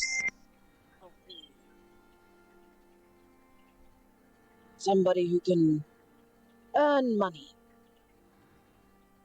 but isn't too rich. An average Joe.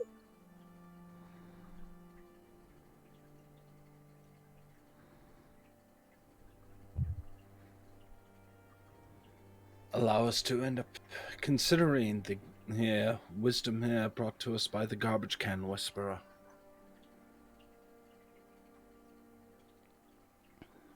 I mean, I have been known to whisper to garbage cans, but And that's beside apparently the they point. speak. Apparently they speak to you. A Only unique talent. As I said when I came in, do you need some help going sorting through this, Rodney? I suppose. Do you know what you are looking for? Give me a rough outline. I'm pretty sure I can dig through whatever you've got and find it. Rodney goes through and he kind of explains all the things that he's looking for in terms of monetary value and things like that in amongst all of these papers. Okay.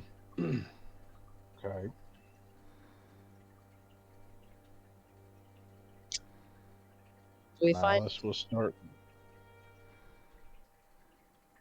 Malice will start looking. Yeah. Do you find anything of interest? Either one of you or both of you can roll me a resolve investigation, or if you want to do that as an assist, then I'll allow one roll with a +1. Well, since I'm there, I will also assist, begrudgingly, of course, but I can help with an investigation. Okay. I will make my own roll. Okay. I will add to his roll because my resolve investigation is shit. Okay. Okay, so that's a +2 on your roll. +2 on That's a +2. Malice's roll. Yep. Okay. 2, 4, 6. That's 8. This will eat up probably about an hour sorting through some of this stuff. 2, 3, 4, 5, 6. 6 successes. Oh, damn. All right. So sifting through some of the papers that you're going through, you know what stands out to you, Malice, Rodney, and Data is that there's a lot of addresses for people who, because these are intact addresses, these are people who have not shredded their personal documents. It's likely that these papers are, a lot of them come from the kind of more meager kind of neighborhoods in your domain. There's a couple of them that are from the more middle class kind of range. And that's the kind of demographic that you're looking at when it comes to your domain. There's plenty of people who are, your average Joe who works, a day job, however long a day job is these days, at a day job's wage. The primary source of blood for you in this particular regard comes from the hotel. And the hotel generates money, it generates, tourists, it generates the influx and outflux of people with no consequence as to who they are, where they're from, all of that kind of thing. So the people who live in your domain are predominantly lower middle class and lower, just based on the neighborhood addresses that you see.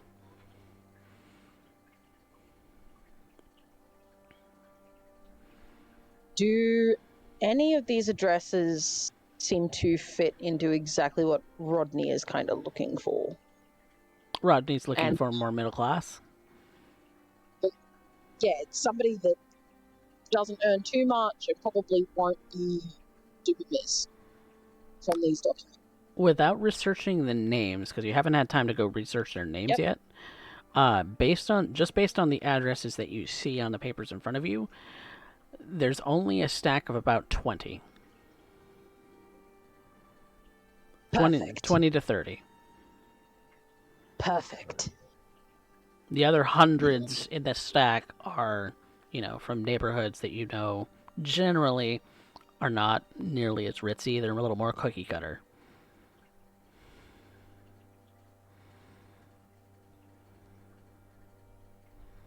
Rodney flicks through this stack of 20 and he pays particular attention to the names and addresses.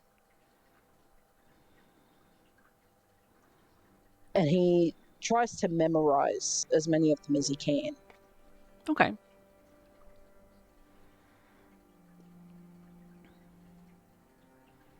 It's getting pretty late in the day at this point.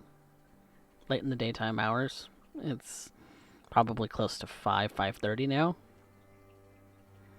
Daytime hours? Well, not daytime hours, but, AM hours. Morning's coming. Should call this a night rest if we can. No, evening, I'm going to go start looking at these. We can pick this up again in the evening. Yes.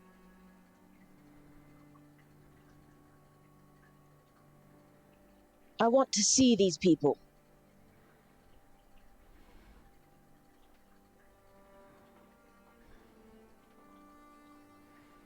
Get me close enough to them, I can tell you if they have what y'all are looking for. Can you hide?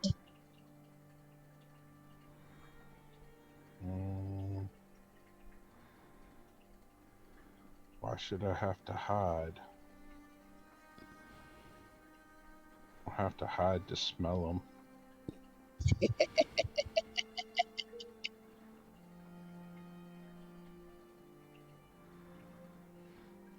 I want to see them without being seen. I want to smell them to see if they have what y'all are looking for.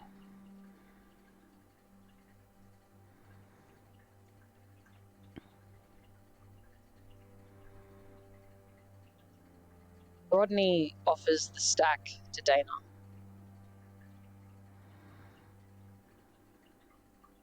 And So what do what you am I? think? Names and addresses. I'll start looking over it. Anything in particular stand out?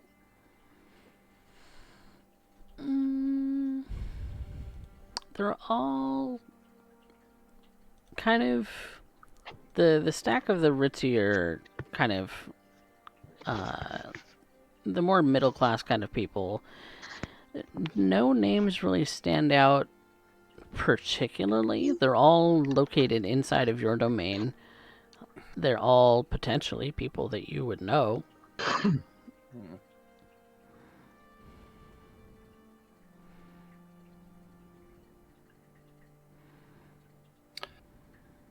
I take a moment to end up memorizing a few ones that might catch a small amount of interest, as I'm getting the impression I'm quite bored with the selection.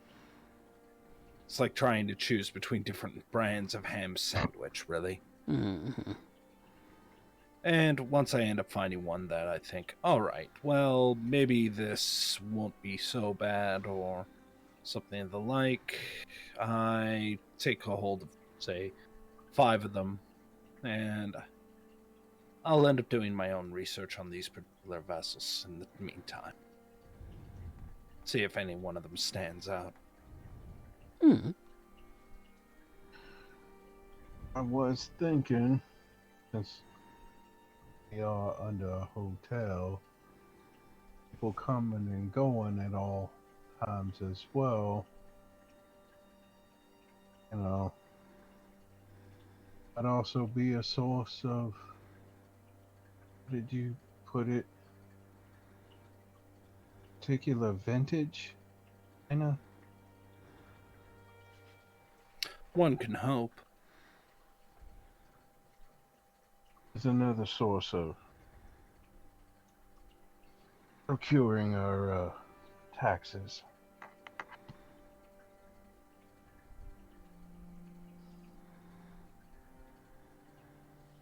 Share your mind with me.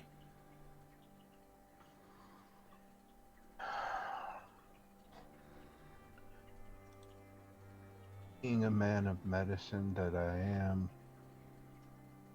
I'll have to really get too touchy-feely to tell whether or not somebody's in a decent enough shape that they might hold up for a month or more of being fed upon.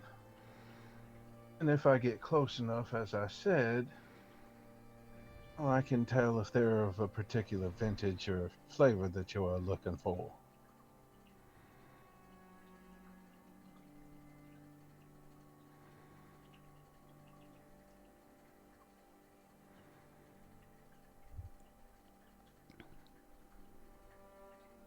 Dana, you remember Belle had a nose for these kinds of things.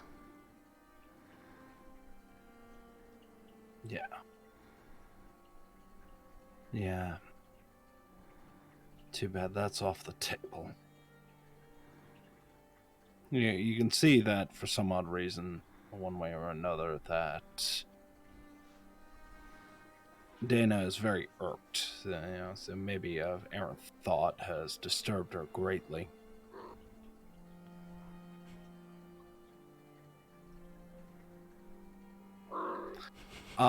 With that being said,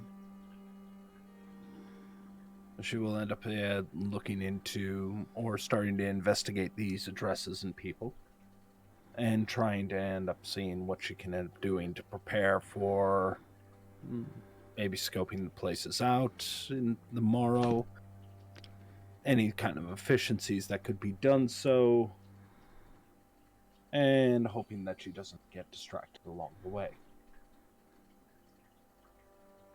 Possibly by one of Rodney's cats.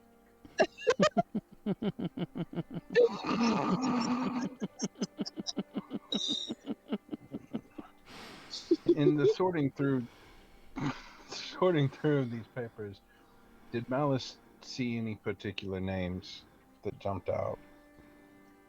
Anyone he would know or possibly recognize? You all have had this domain for the better part of a year, and so they're certainly recognizable, but nobody of any particular closeness that you can tell. Okay. That was my concern.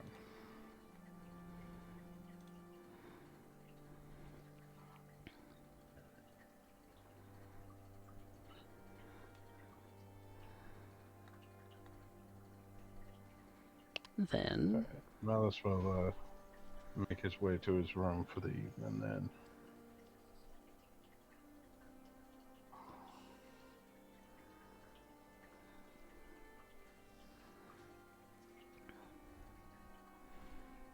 and do the rest of you also call it a night? I believe so. Yes. Then with that, this day concludes. The sun rises. All of you fall into your day sleep. Individually, you may have errant thoughts, memories, little things that you're thinking about during the night, during the day. As you don't dream, you don't really sleep. You simply close your eyes and allow yourself to go into that dead state, alone with your thoughts. While the day rolls by, the sun then sets, and all of you rise once again, and you all can make rouse checks.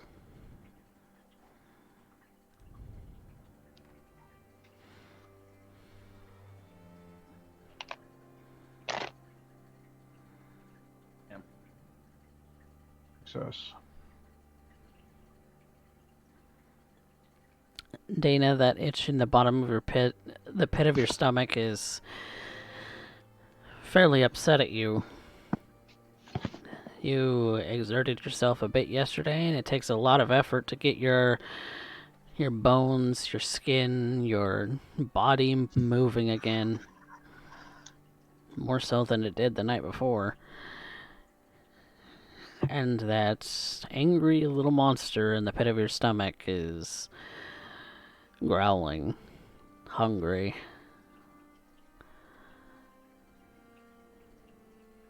I'll probably take a moment to stop by the armory to feed.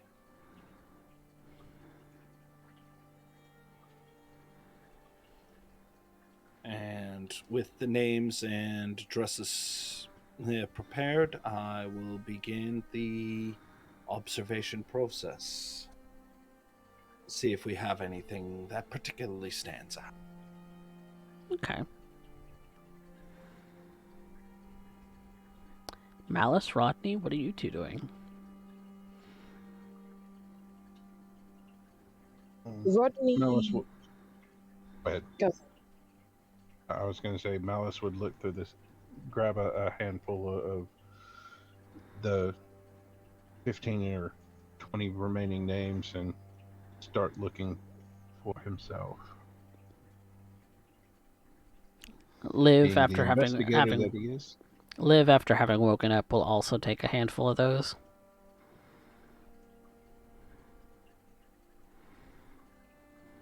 And Rodney will take whatever is left.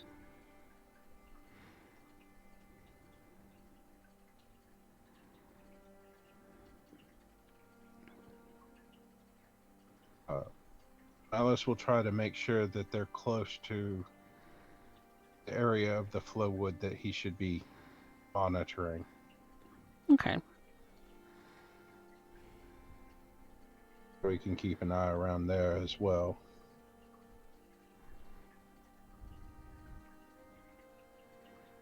Okay.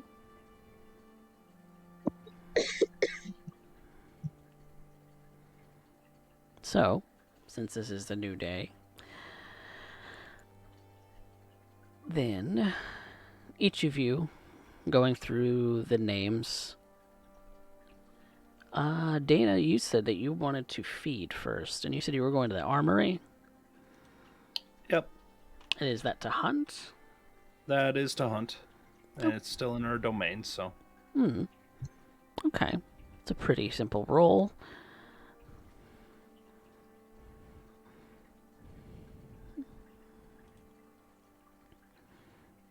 You can go ahead and roll your hunting roll. Of all the things I forgot to put in, it's the hunting roll. Scene Queen. I believe it's manipulation subterfuge. Yeah. Let's take a look here.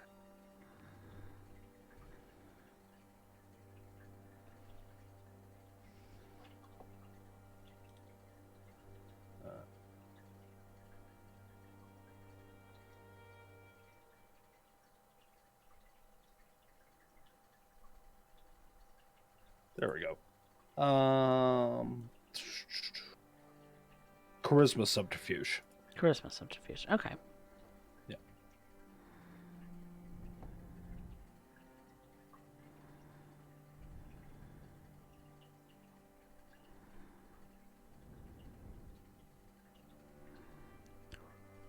Oh. I am going to willpower, Okay.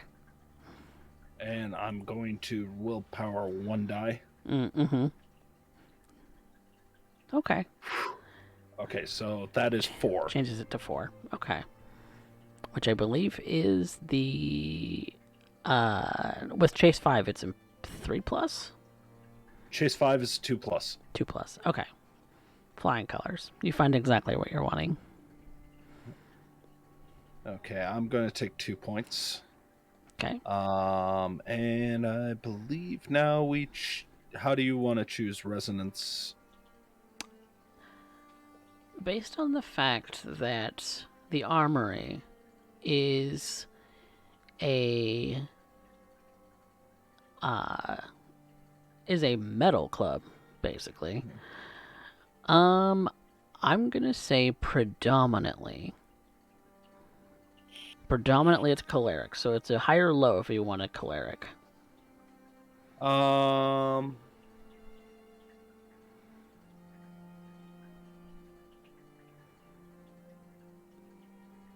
Yeah, I think I'm gonna go for it. Okay, so I'm gonna roll intensity first, or if it's there at all first. Okay. Which it is. Fantastic. And then high or low. High. Nope, it's not choleric, but it's one of the others. And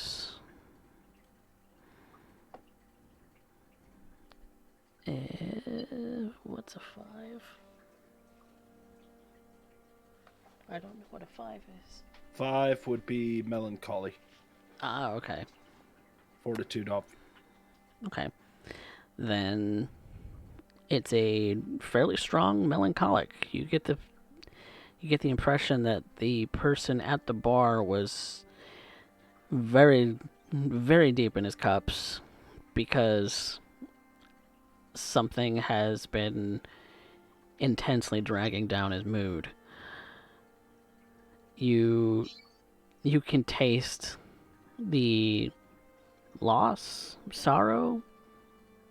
You're not 100% sure what it is that they're suffering from, not because you didn't strike up too much of a conversation, but they're definitely upset about something.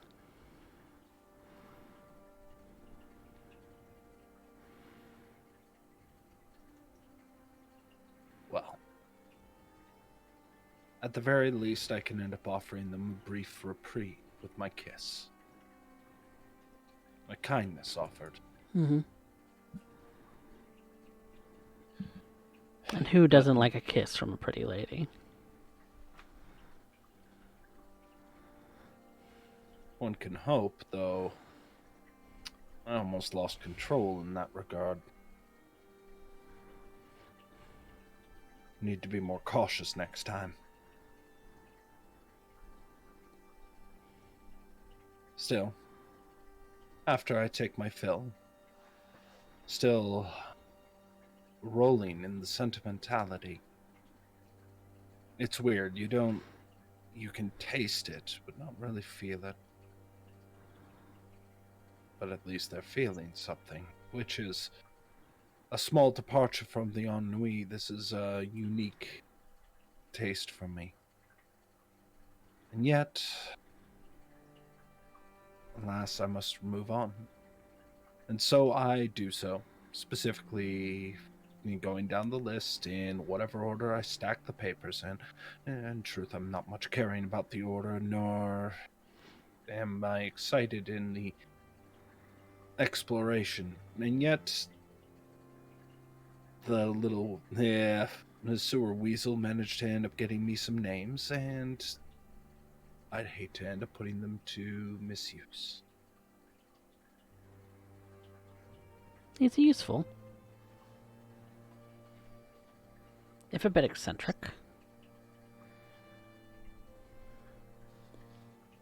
But yes, the three of you go about scouring the domain for the addresses and the paperwork that Rodney found. You find that most of them are kind of in the same neighborhood, really. It's individualized homes. It's not cookie cutter homes like some of the other neighborhoods in the city. It's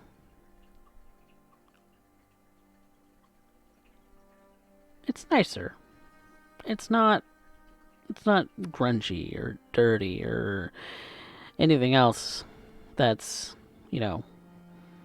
unappealing to you, Data.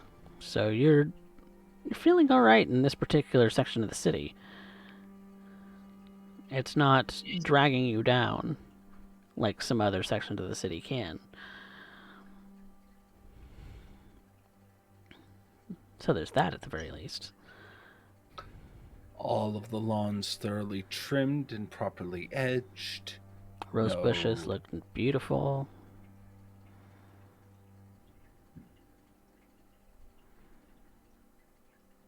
How some of them have managed to get past the cold is a little bit odd, but nothing I'd be too concerned with, though I do take a moment to use all specs to heighten senses, and I am just using that to enjoy the fragrance. It's very rare that I experienced such things when I was mortal, and to me it's still relatively new. Quite literally taking time to smell the roses. the smell of fresh cut grass, that fragrant aroma of roses, the light, subtle fragrance of yesterday's rain.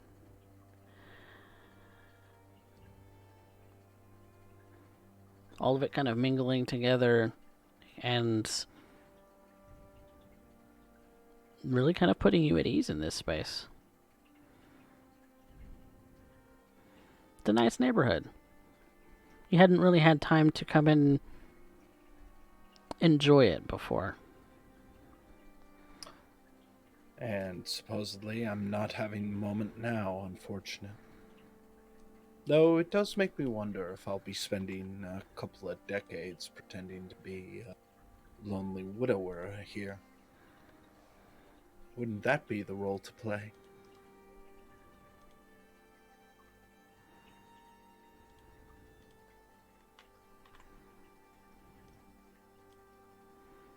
Still, I end up continuing to the address, and I'm just going to walk by, at least for now, observing. Maybe I'm acting a little erratic in that I'm just taking in the whole of this location, but as I continue to look about to try and find some semblance of a vessel worthy, I keep in mind the name and little details. I'm hoping to run across something of interest. I have to admit, didn't expect the neighborhood to be the thing that first caught my interest. Maybe I just didn't notice these little things before.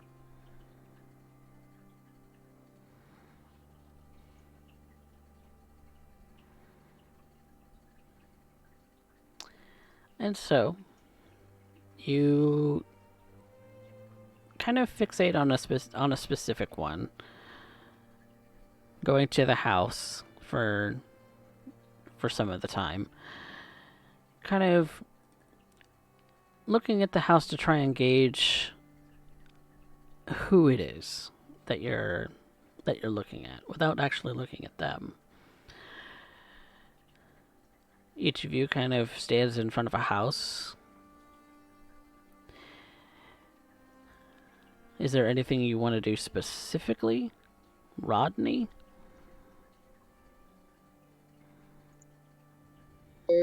Rodney, as he's looking at the house, first of all, he's doing so stealthily. Mm. He does not want to be spotted. Okay. He's looking for security, any cameras or anything like that. The point of getting paperwork from the garbage intact means that they're not super security conscious. But that doesn't mean that they're not going to have cameras around their home. He wants to get a look at the people themselves. Mm-hmm. Check up on their physical health. Okay. To make sure each individual is living alone. So you're looking for single individuals. Okay.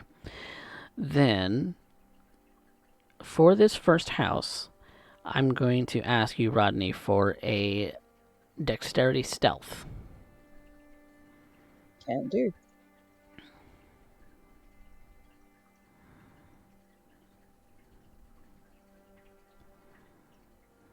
Really?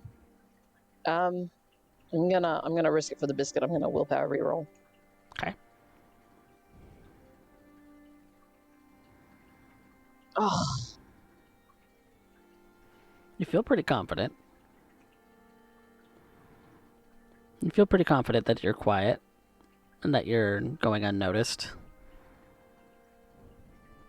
And I would like to double that up with when I find a spot. I would like to Cloak of Shadows. Cloak of Shadows is doable. As so long as you are not being observed actively and you are remaining still, you are unnoticeable. So paired with Cloak of Shadows, you've done this number a gazillion times, where you walk a little bit, you stand still for a little bit, you walk a little bit, you stand still for a little bit. It's a pretty routine. You feel pretty confident that you're not really getting noticed. And so you go up to the house, and the first thing you notice is that the windows do have curtains drawn, and there are no lights inside. So if you want to spot any exterior cameras or interior cameras through the windows, you're going to need to do a wits awareness. Wits awareness, huh? Mm-hmm.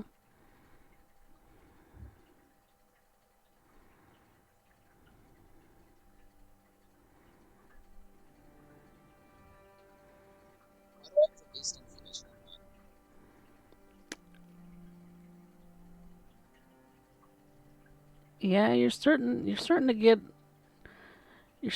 a little antsy. Antsy that you need to know. So you're under the Nosferatu compulsion. You need to know something, some kind of secret about this person. Or some kind of secret in general before the scene ends. And So, finding out some kind of secret about this person is kind of the first thing on your mind at this moment. Anything done not trying to achieve a secret is at a -2 penalty.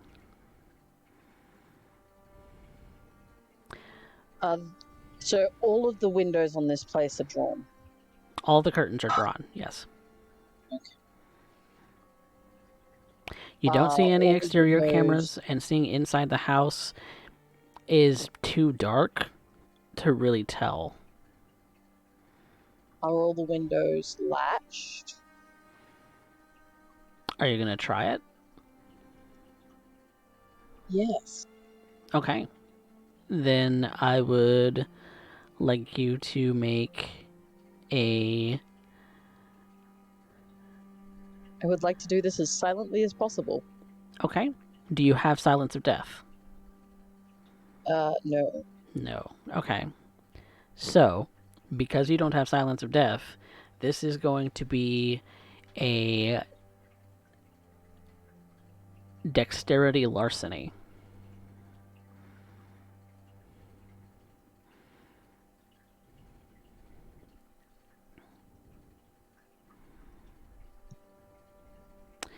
You find that they're not locked, but there is mesh screens on them, and so you gently pry off the screen, and you go to slide the window, and the window slides just fine. It sticks slightly. You're a little worried that it might have made a noise, but the lights are off, so maybe they're asleep. I wait for a moment. And then I try to slip in through the window. Okay. And so you step in through the window. It is a one-story house. Single family house. It's, judging from the living room that you're now in, it's not terribly small. It's actually kind of spacious. Pretty tall ceilings. Nice carpet.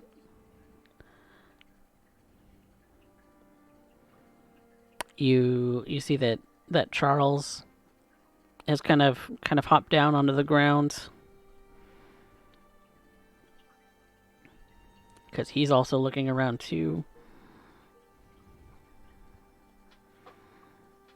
And you start to walk through the living room of this place. It's got some decent furniture. Nothing too overtly rich, but nothing to indicate that it was 100% IKEA. It's made of, there's some pieces that are made of some real wood. The sofa looks like it's leather. The recliner looks plush. And there is a hallway where you see the open door of a bathroom, and another door at the end of the hallway. Another 2 doors in the hallway you feel would be 2 other rooms. The doors are closed. It seems like it should be a 2-bedroom house. And then there's also the kitchen, which is kind of opens up into the living room. Okay. So two bedrooms. Looks like it.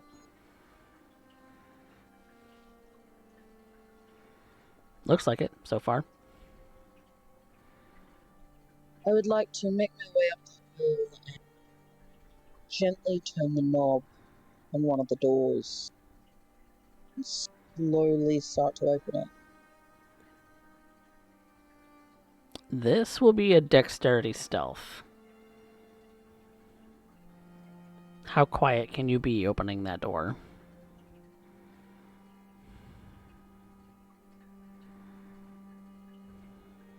Really?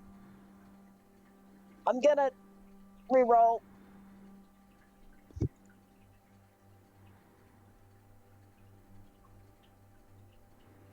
The door sticks a little.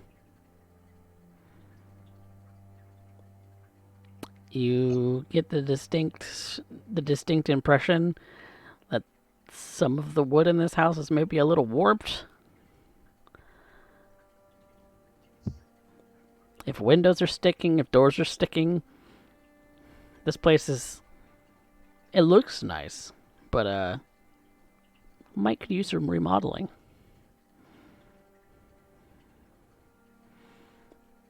And so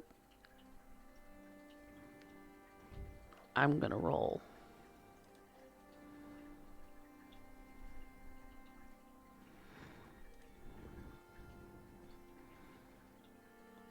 You see a figure in the bed kind of shoot up. It's a woman.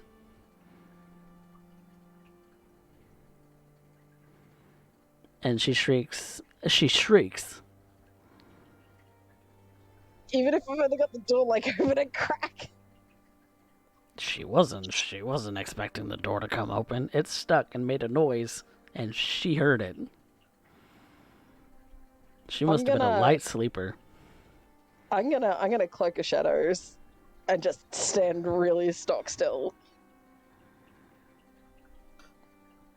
Presumably, can anybody hear this outside of the house, or is it just one of those muffled things from outside the house? Like, it doesn't really carry outside of it. You and Malice are not at this house. Right, so different house. Okay. Yeah, this is one of Rodney's stakes. You and Malice have gone elsewhere in the neighborhood. Good luck, Rodney. Never split the party.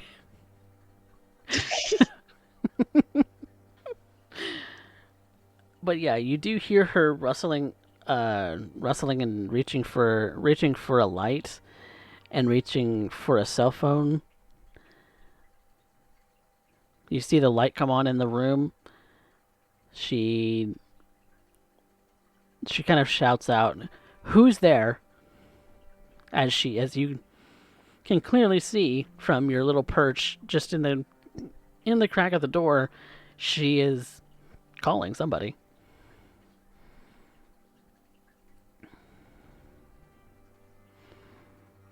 His only movement is going to be to slide slowly away from the door into the nearest corner and cloak again.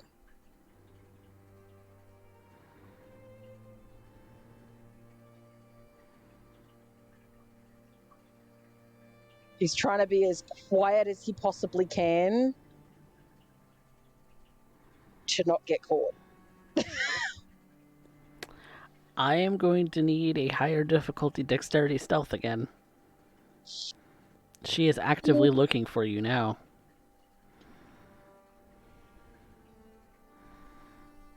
Oh, dexterity stealth, huh? Please don't fail me again. God damn it.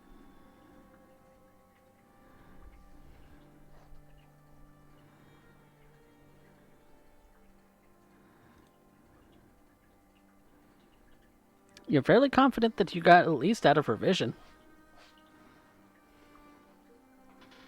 She might have noticed you move a little bit, but she's more concentrated on dialing down that phone than she is on keeping her eyes fixed on the door.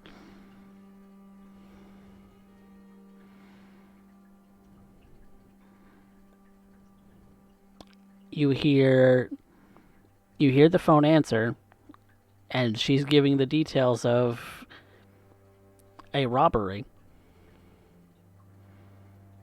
That someone's in the house attempting to rob her. just my luck to get a chick that would overreact at just the slightest noise. I'm gonna try and sneak back out the way that I came in. Okay, one more dexterity stealth.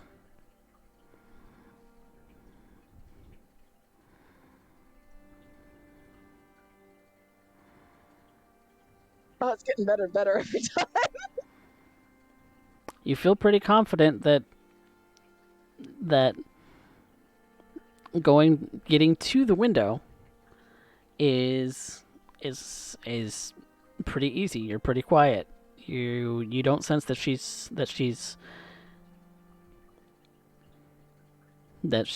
heard you, but you can hear rustling inside the room from the hallway, because she's not being particularly quiet about it, and it sounds as if she's pulled something out of a closet and has opened the door to the bedroom in order to go out into the hallway.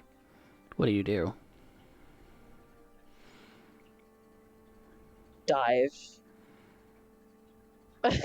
You dive out the window? Straight through the window. Did you close it behind you? No. Okay. So you dive out the window. I'm gonna say high or low. Are you taking the curtains with you? Low. I don't want to take those curtains with me if I can avoid it. Nope. You've ripped those curtains down. You have ripped those curtains down. Oh no. And you're kind of tangled up in them as you're tumbling out of the window. Oh shit. And she comes into the room, into the living room. You see that she has a bat in her hands. You're trying to get out of the curtains, kind of frantically. I'm just gonna keep walking. I'm just gonna keep going away from the house if I can while trying to get myself free of these fucking things. Okay. In that regards, I'm gonna need a composure athletics. Because you're trying to remain composed, but also trying to get them off without tripping.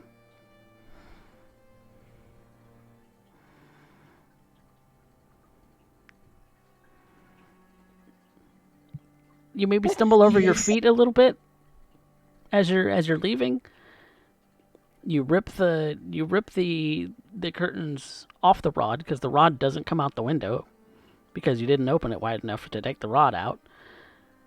And so that piece of curtain is now kind of tangled around your neck. And you hear the screeching of Charles jumping out of the window, knocking something over as he does. As he runs back towards you and kind of just climbs up your back, claws and all. I'm just trying to get out of sight this time.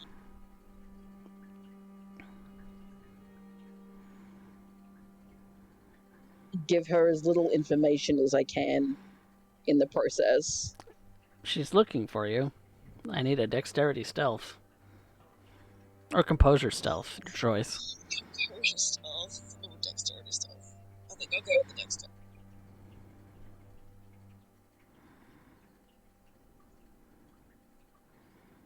You feel fairly confident that she didn't see you as you were walking away.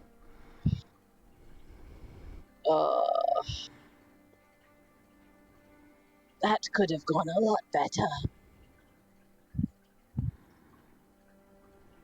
But she's fit and healthy. Mm. Mm.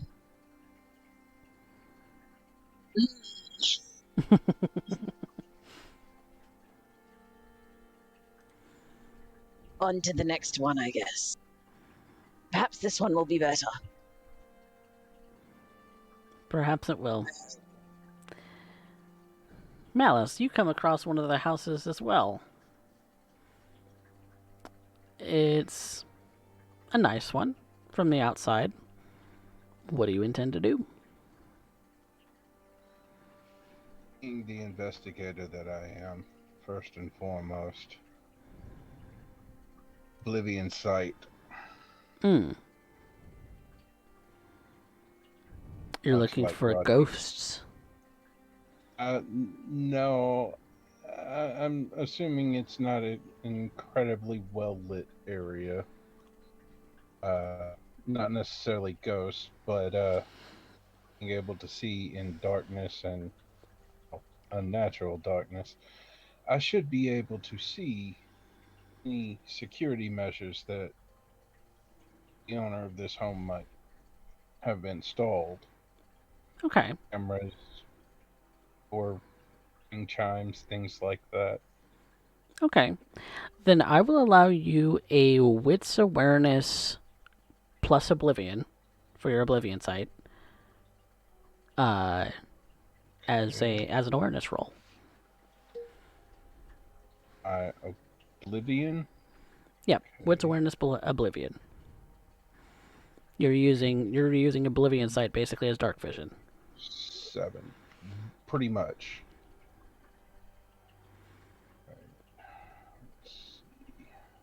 And you're at a distance far enough away that it's not gonna.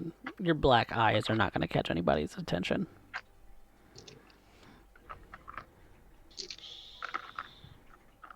7.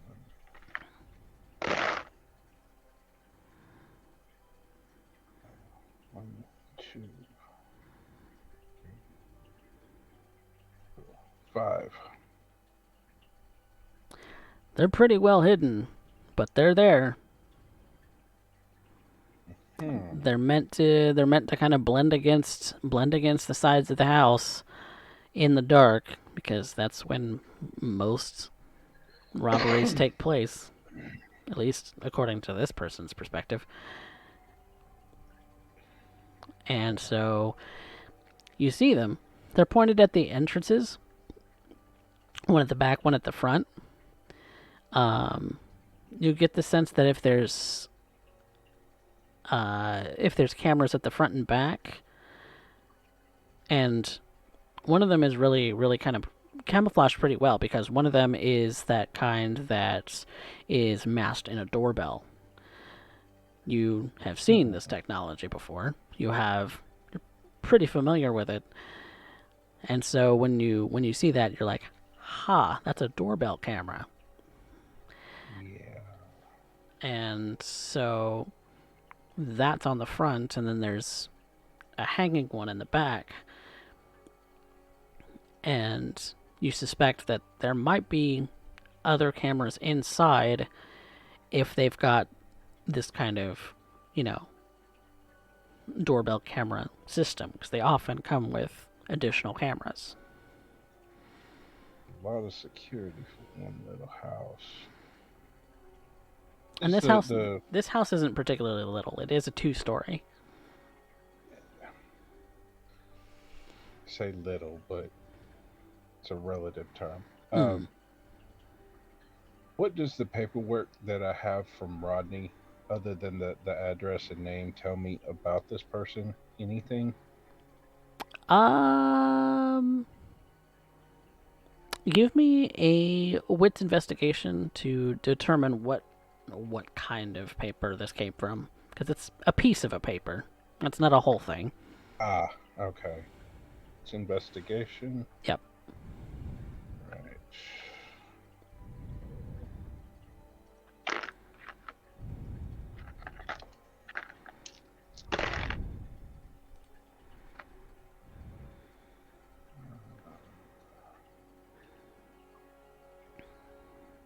One, 2, 3, 4. You get the sense that this is junk mail?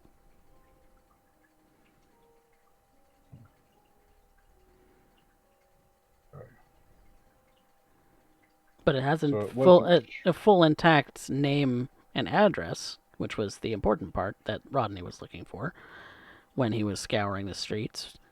Uh, and it's a magazine, a back of a magazine, a front of a magazine.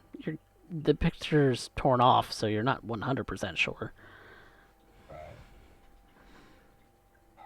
It might be a tech magazine based on the cover, the pieces of the cover that you do see. Knowing my skill set, I'm not going to push this.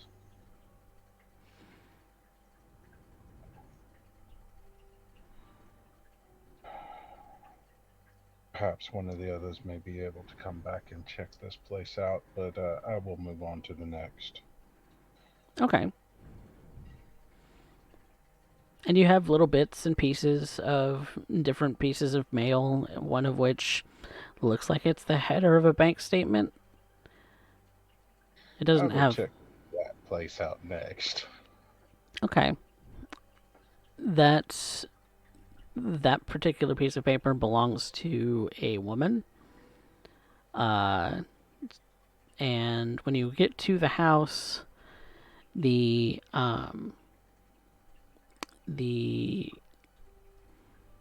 first thing you'll notice based off of your roll is that there isn't any exterior security measures except for maybe like locked doors. Move closer and check the windows to see if they have perhaps been alarmed. Subtle telltale traces of the alarms Okay, that will connect into the corners of either the bottom of the window or where it slides up okay, of the other panes. and that would be a wits investigation.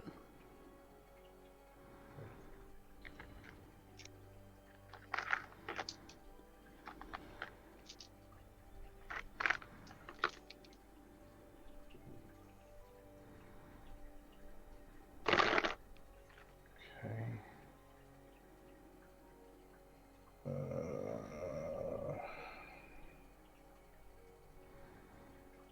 Three, 5 critical.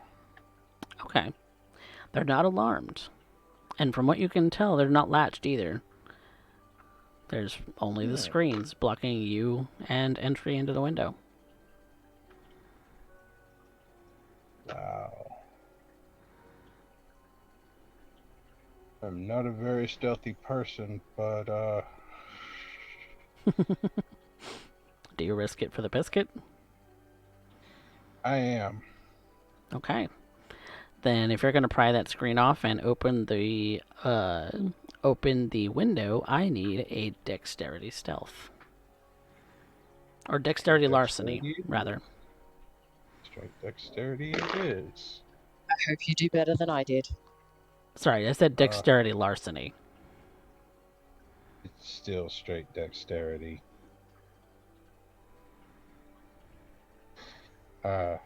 So that is 2 successes. The screen's a little hard to pry off. It hasn't been removed from this place in quite some time because there is some buildup caking it on. But you get it off. I will take care of that. But you get it off.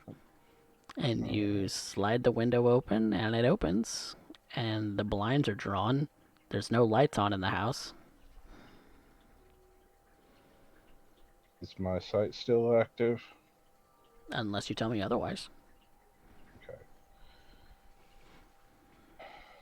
I'll try to make my way in quietly. Okay. If I can find anything on the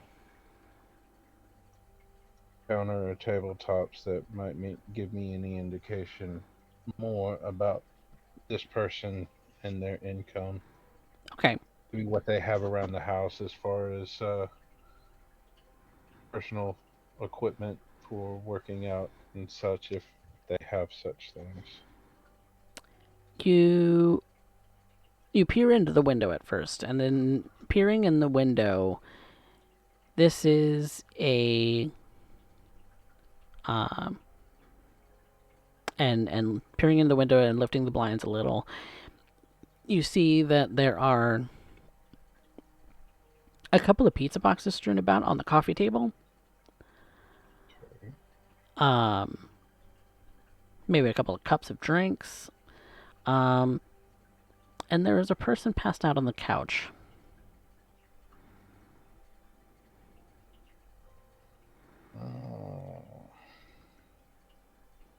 Old, young, male, female.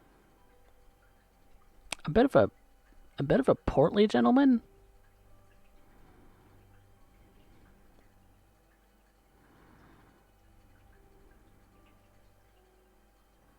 This was a female's house.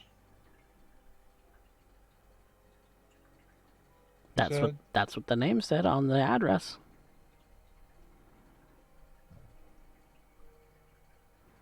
Is there still a ticket to the pizza box? Any of the pizza boxes? If you're wanting to get in the house and not disturb the sleeping gentleman, then you are going to need to do a dexterity stealth. Son of a.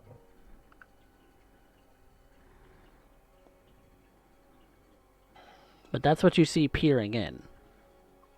Okay.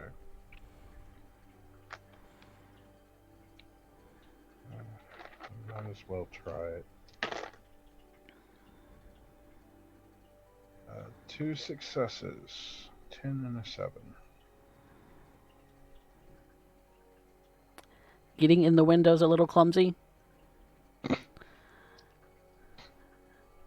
But you don't really make any noise. Not any noticeable noise, anyway. Okay. And approaching the pizza boxes, there are like the receipt stickers from the and the logo on the top of them. Yes. But aside from that, what are you looking for when looking at the tickets?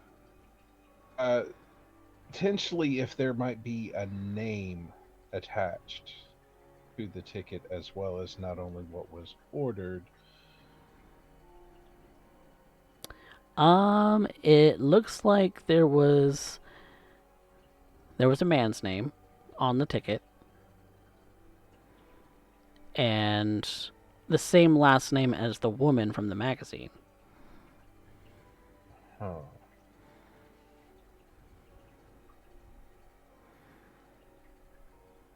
I don't want to press my luck too much further. I want to, again, this is going to require someone else deal with this Mm-hmm. and fully vet these people. But another potential. The first one just has more security than I was willing to deal with. Okay. After noticing the name on the pizza boxes, you do see that the person kind of shudders a little bit from the cold. It kind of tucks themselves into their blanket a little bit more and rolls back over and falls asleep again. Quietly as I can, make my way back out. And you quietly, as you can, close the window, put the screen back up.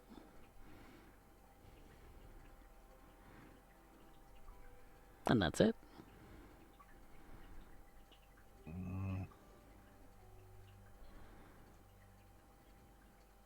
Malice, having gone through this with the 2 houses, fed up and frustrated, will head back to Coterie House Okay. and wait for the others. All right.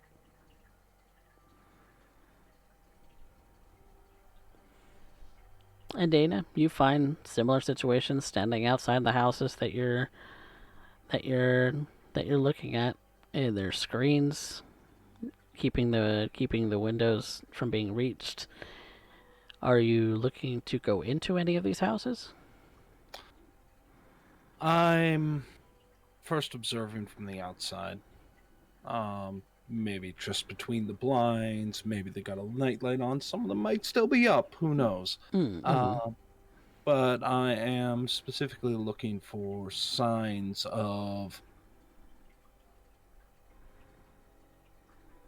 I'm specifically looking for people who only maybe have one residence, like somebody who's preparing to start a family just yet, Okay. preferably. But honestly, I'm not Based particularly invested in any of them. based on your driving about, and out of the five or six houses that you have addresses for, only one of them has one vehicle, where the others had only those. The ones that they investigated were the ones that have only one vehicle as well. I didn't state that before, but um, but by having only one vehicle, you could maybe assume that there's only one resident present. And judging by the outside of the house, the lights are still some of the lights are still on, so they are still up for a little while. Uh, the curtains are drawn in the main room, and so if you're waiting for them to get a good look at them before they go to bed, that's not going to happen because their curtains are drawn. But they go to sleep a couple of hours into your watch.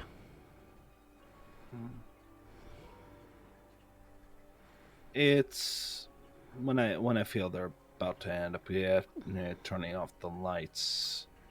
I'm making some. I'm gonna pop open the hood of my car and I'm going to unscrew one of the spark plugs.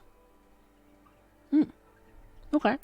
I'm not pulling it all the way out, just loose enough. Does Dana know how to do that?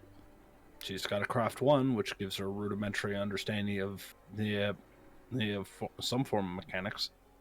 Okay. Okay, I'll allow it. Changing spark plugs isn't exactly rocket science, so I don't know how to do that. But still. okay. She's better at caring for the car than she is at driving it. But she ends up doing so. And wipes off her hands. And starts walking up to the home. Okay. And what do you do? I knock on the door. There's a pause. And then you hear someone walking towards the front door. The front porch light turns on, and a person, a man, opens the door a crack, and looks at you and says, "Can I help you?"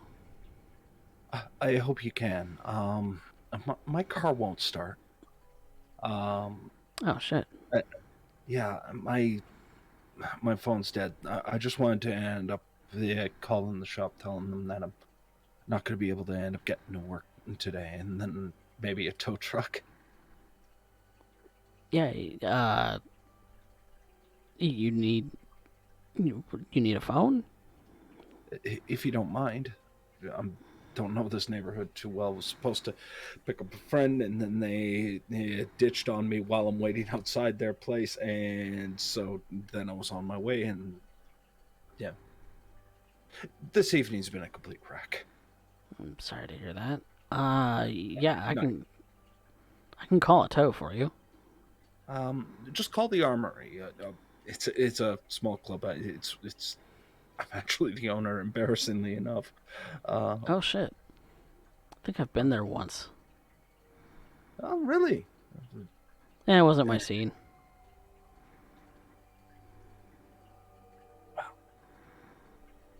That's fully understandable. Back of her brain, this one needs to die, this one needs to die, this one needs to die. That's more the pity. Uh, unfortunately, sorry, my name's Dana. Nice to meet you. I'm Kyle. Kyle. Okay, thank you. Yeah, Kyle. Yeah, would I be able to use your phone? Yeah, give me a second. And he closes the door to go and, you assume, go get a cell phone. It takes a minute or so. And comes back with kind of opening the door a bit and looks at you as, what's the number? And I give him the number. And he dials it in the phone. To which I'm telling him likely the person picking up is going to be his name's Ted. Just tell him where I'm stranded, and either he'll probably come on over to fix it himself. All right. And from what you can tell, it sounds like someone on the other side picks up. And this gentleman asks if this is Ted, says that you're here, and that you'll be waiting outside for him. Yeah. And then he hangs up the phone. Kyle, you're such a lifesaver. I don't know on how I can repay you. Are you? I'm sorry. It's fine. Don't worry about it.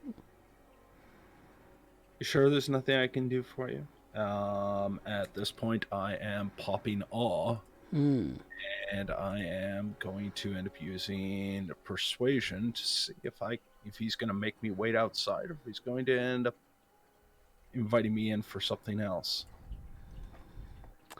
Yes, a manipulation persuasion then. This would be manipulation, not charisma? Yes, manipulation. You're trying to get him to do something he doesn't want to do. Okay. Persuasion. You're a stranger in his eyes. Yeah, not for long.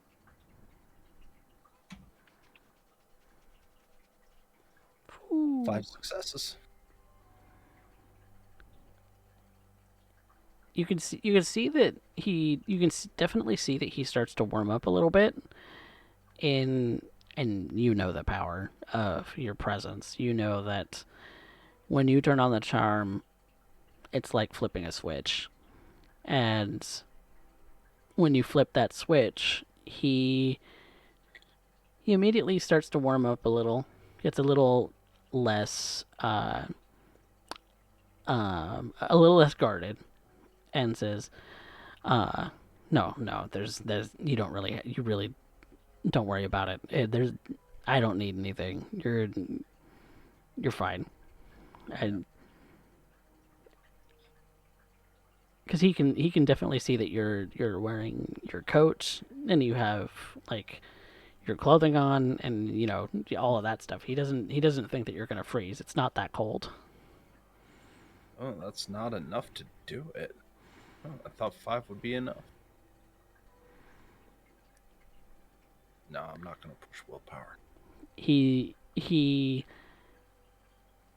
You haven't explicitly asked him to come in, so that's why he's not assuming.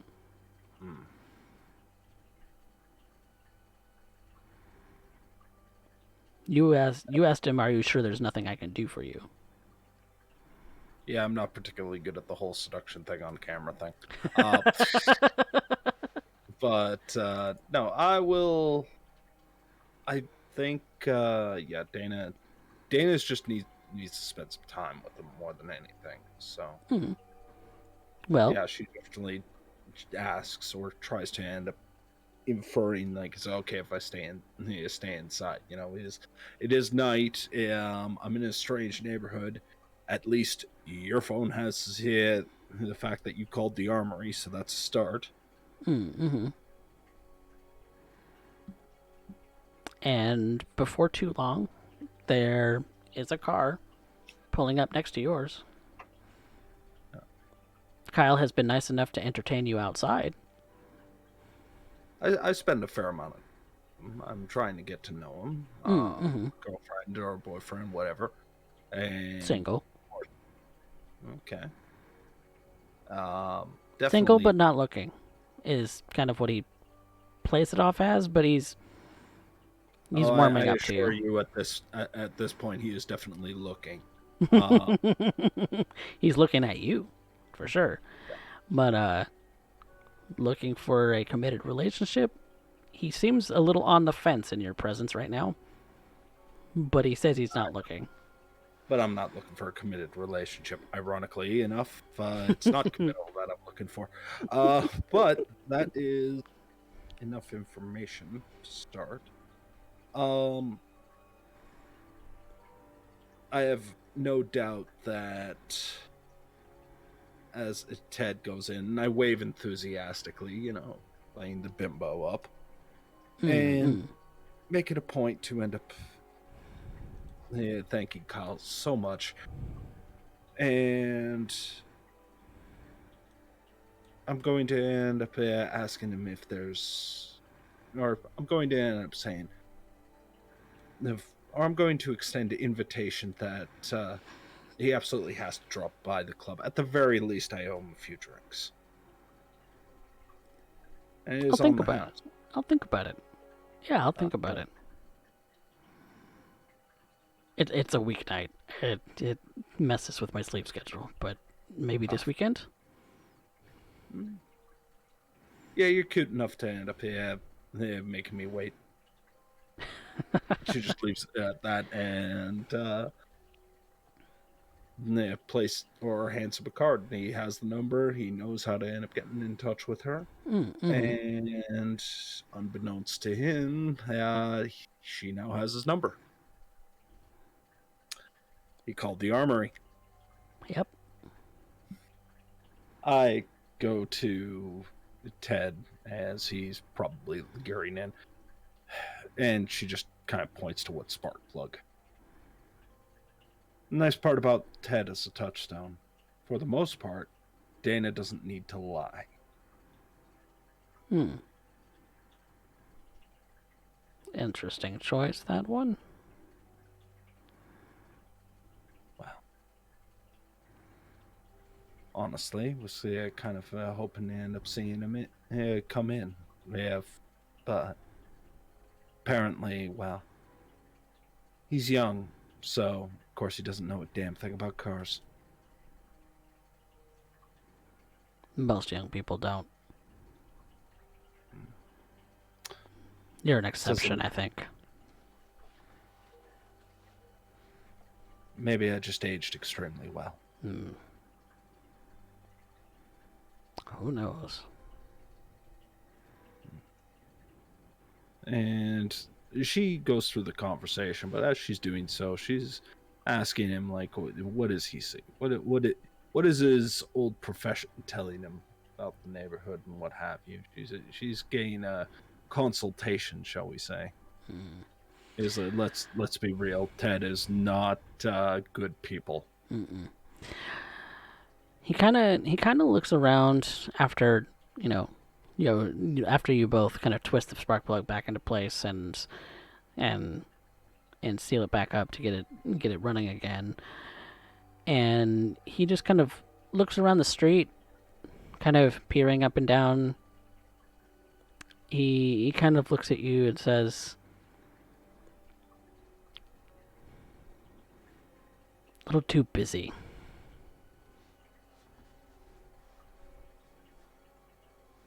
Yeah. Well, Yeah, I don't like it. I feel like I'm being watched.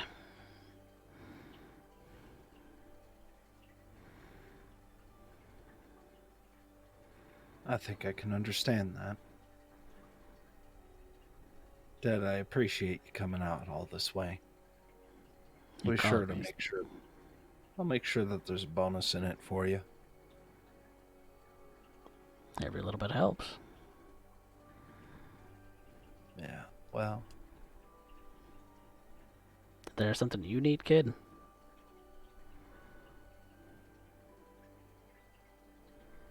I think I'm playing the long one on this. Alright.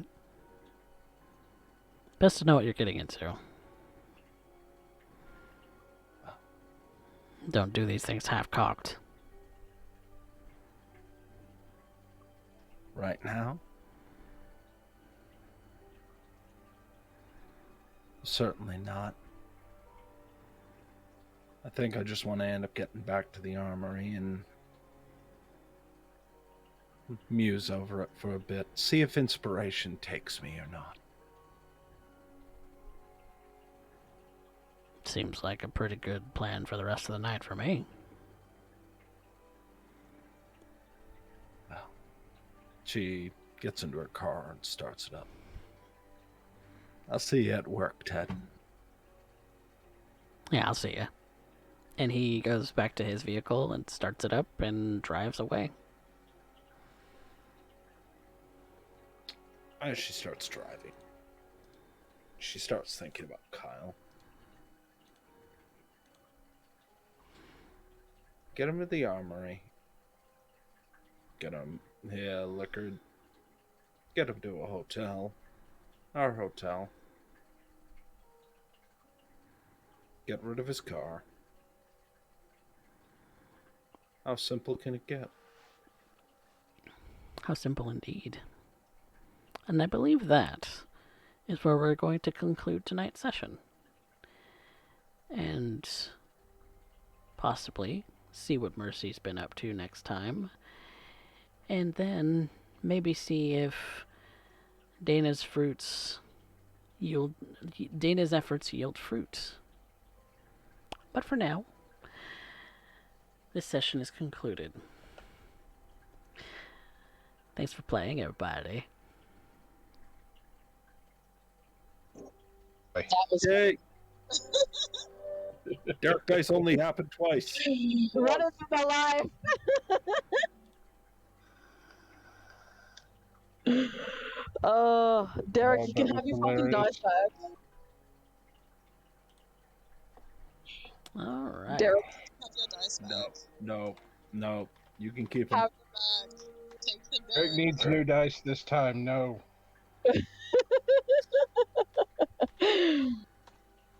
Jesus. I thought I was gonna be safe with my dex stealth friggin' rolls because, like, I've got 3 dots in stealth, 4 dots in dex. Like, that's one of my highest rolls that I can possibly do. God damn. Figured I was going to be the one busted because I have no stealth. Right?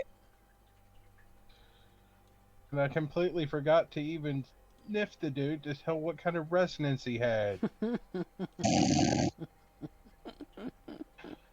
whole reason I was going in. Well, the poll for the audience favorite has been posted, so you all can get along with that. But in the meantime, we are going to go over some of our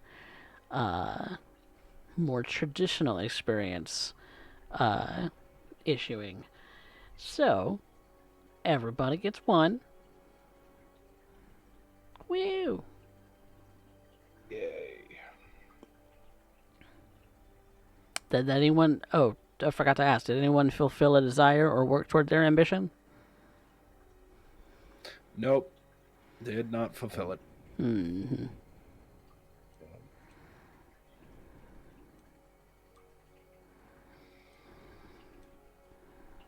Now have a desire. You now have a desire? I didn't have one at the start. Oh, bye.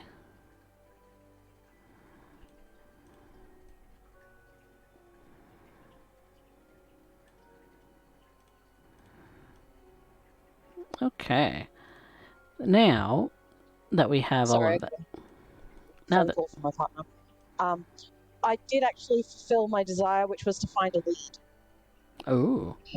Yes, yes, yes. And technically, I found leads. Yes, you did. Which led everybody to the house encounters that you've all participated in. Yeet. Yeet.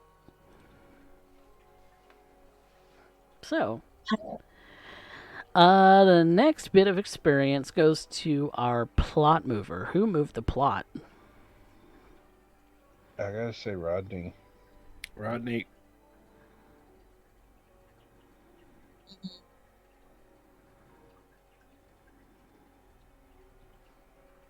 Then to Rodney it is. Thank you. Who had our best scene? I'm gonna go with Dana on that one. For which The scene? attempt at seducing Kyle. That was amazing. I was gonna end up saying Rodney again because Cat. Like I legitimately, as soon as you mentioned like clawing up or climbing onto your back, claws and all, I've actually experienced that and just immediately, At that point, Rodney was just in too much of a panic to really notice it. It made Derek actually cringe. Make him actually whinge in pain. Yes, that's delightful. I can go for Rodney on that one too. Oh my. I want to vote Dana, but that's me. Well, Rodney it is. It's a majority vote. Okay. Who had our best line? I want to say, I want to shoot best line at Malice for his snarky bullshit right at the beginning. The I'm Agreed. learning. See, I'm learning. 10 out of 10. Oh. All right. Any other nominations?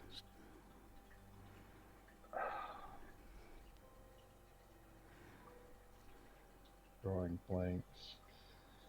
There were also a lot of lines from Dana at Rodney. She coming out swinging, man. She did.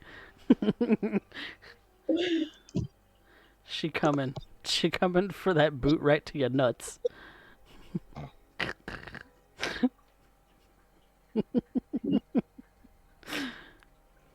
But if there's no other, What was that one that she said that made him go, "Hey"?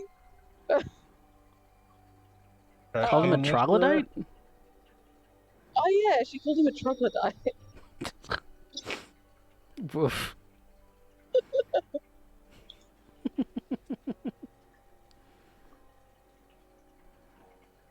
So we got one for Dana, and we got one for one for Malice.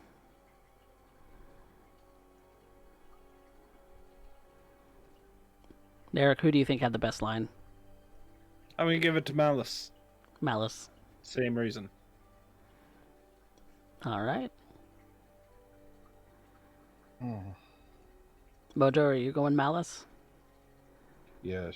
Okay, Malice it is then. That does it for our experience. I don't think there's any stains to issue. Yet. Yet.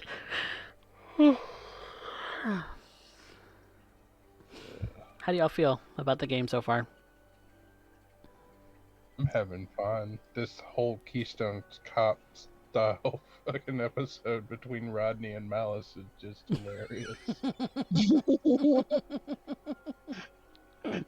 The whole Hey. comedy of errors.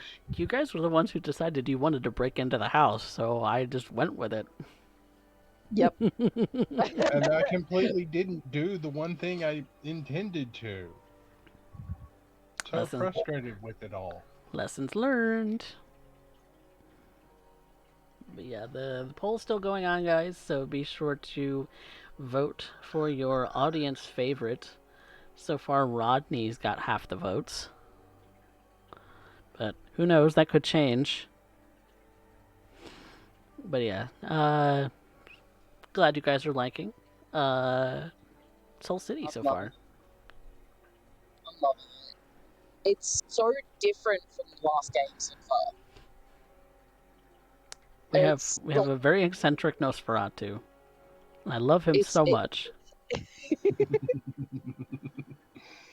Yeah, it's awesome. Very snarky Toreador. I love her so much. And a very literal Hakata?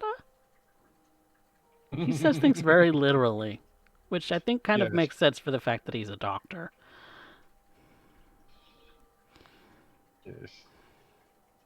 I'm kind of loving the swing in tone. So where the other games felt really heavy, this one's feeling a lot more light at the moment. For the And I moment. know it's only That- getting a bit darker. No, that's because of the character you're playing. I can tell you that immediately. Really. It just feels very different from the other games that we've had. Rodney's a very different character than the others you've played. That is He's true. a little more eccentric. He's a little bit more of the levity character. Where he's meant to be, he kind of feels a little to me, and now correct me if I'm wrong, he feels a little bit more of that comedic breakup. Where he's Yeah. a little more of the comedic relief. For now, at least. For now, until I turn tragedy on him. Because that's my I'm shtick. looking forward to that. I'm looking forward to that so much. I do all the tragedy. I can't wait for you to break him. You guys are hoes for it. I'm excited for the day that you break poor sweet Rodney. Oh, that's gonna hurt my heart. It's gonna hurt my heart. Told everybody. See, that's what I'm looking forward to. Is that when you break Rodney, it's When gonna I do hurt it, it's you gonna too. hurt me too. I'm gonna have one of those instances where I'm also crying as the NPC in a real life, like much I'm like glad you guys I are often looking did forward. with M when it came to Urian. I'm glad you guys are loving him though. He's actually turned out a little bit different to what I intended, but I'm down with it. I mean, to be fair, that happens to every character. Doesn't matter. Yeah.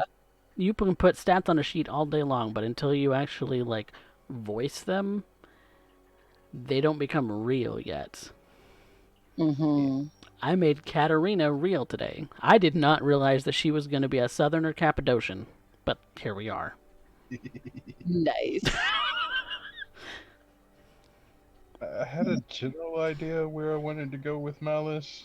I think I still need to play with the voice of the harpy, though. I don't feel like I'm satisfied with it, but we'll find out. Rodney, you get the bonus experience. Thank you guys. Congratulations. Thank you guys so much for spending your Hey, channel points Raven. on it. Hope you guys are looking forward to episode 2 of War in the Soul City. For now, we're going to give our good friend Derek a big ol' shout out. So, Derek, tell us where it is that we can find you. Well, ladies and gentlemen, you can end up finding me at Macabre Derek on Twitch TV, where I end up doing Edmonton by Night Blood Sands, a game where CoffeeCat also ends up playing inside, where I'm the ST, so you get to see me reverse the fates here. As well as you can end up finding on Mondays the Vampire the Masquerade workshop that I end up doing at 7 o'clock Central Standard Time. 7 o'clock through Tuesday through Thursday, I also do Drawing on the Macabre, where I end up doing a lot of illustrations for the community. I end up taking commissions, and, well, it's been quite some time to end up spending doing the doodles, so come take a look at what we end up doing and see what kind of characters and frights we can bring to you tomorrow. Yay. And Mox, you are the only representative of the Gathering of Nerds, so what's coming up on the Nerds channel? I'm actually not sure at the moment. Nerds has kind of been a little bit up in the air. Everybody's been changing things around. But when we are on, we're definitely doing a lot of online games. We do board games. We love to do tabletop games. It's a little bit of everything. So come check us out. You never know what we're going to do next. And also, if you haven't followed and subscribed to CoffeeCat, you should totally do so. Like and subscribe and all that jazz. Hell yeah. Well, we also do have a Discord, so if you all would like to join the Discord, you most certainly can. And we also have all of our VODs. I forget what the command is. I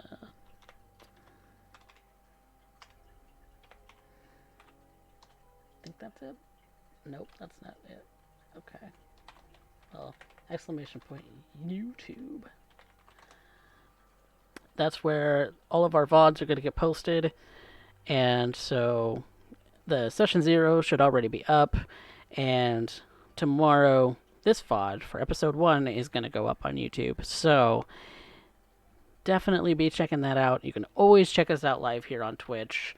If you ever need anything else from me, as far as like socials and things like that, you can always check out CoffeeCatPresents.com for all of that. So, now that we have concluded episode 1, we would like to wish you a good night. Say good night, everybody. Good night, y'all. They're That trapped could- in here with me. That Help. Could have gone so much better.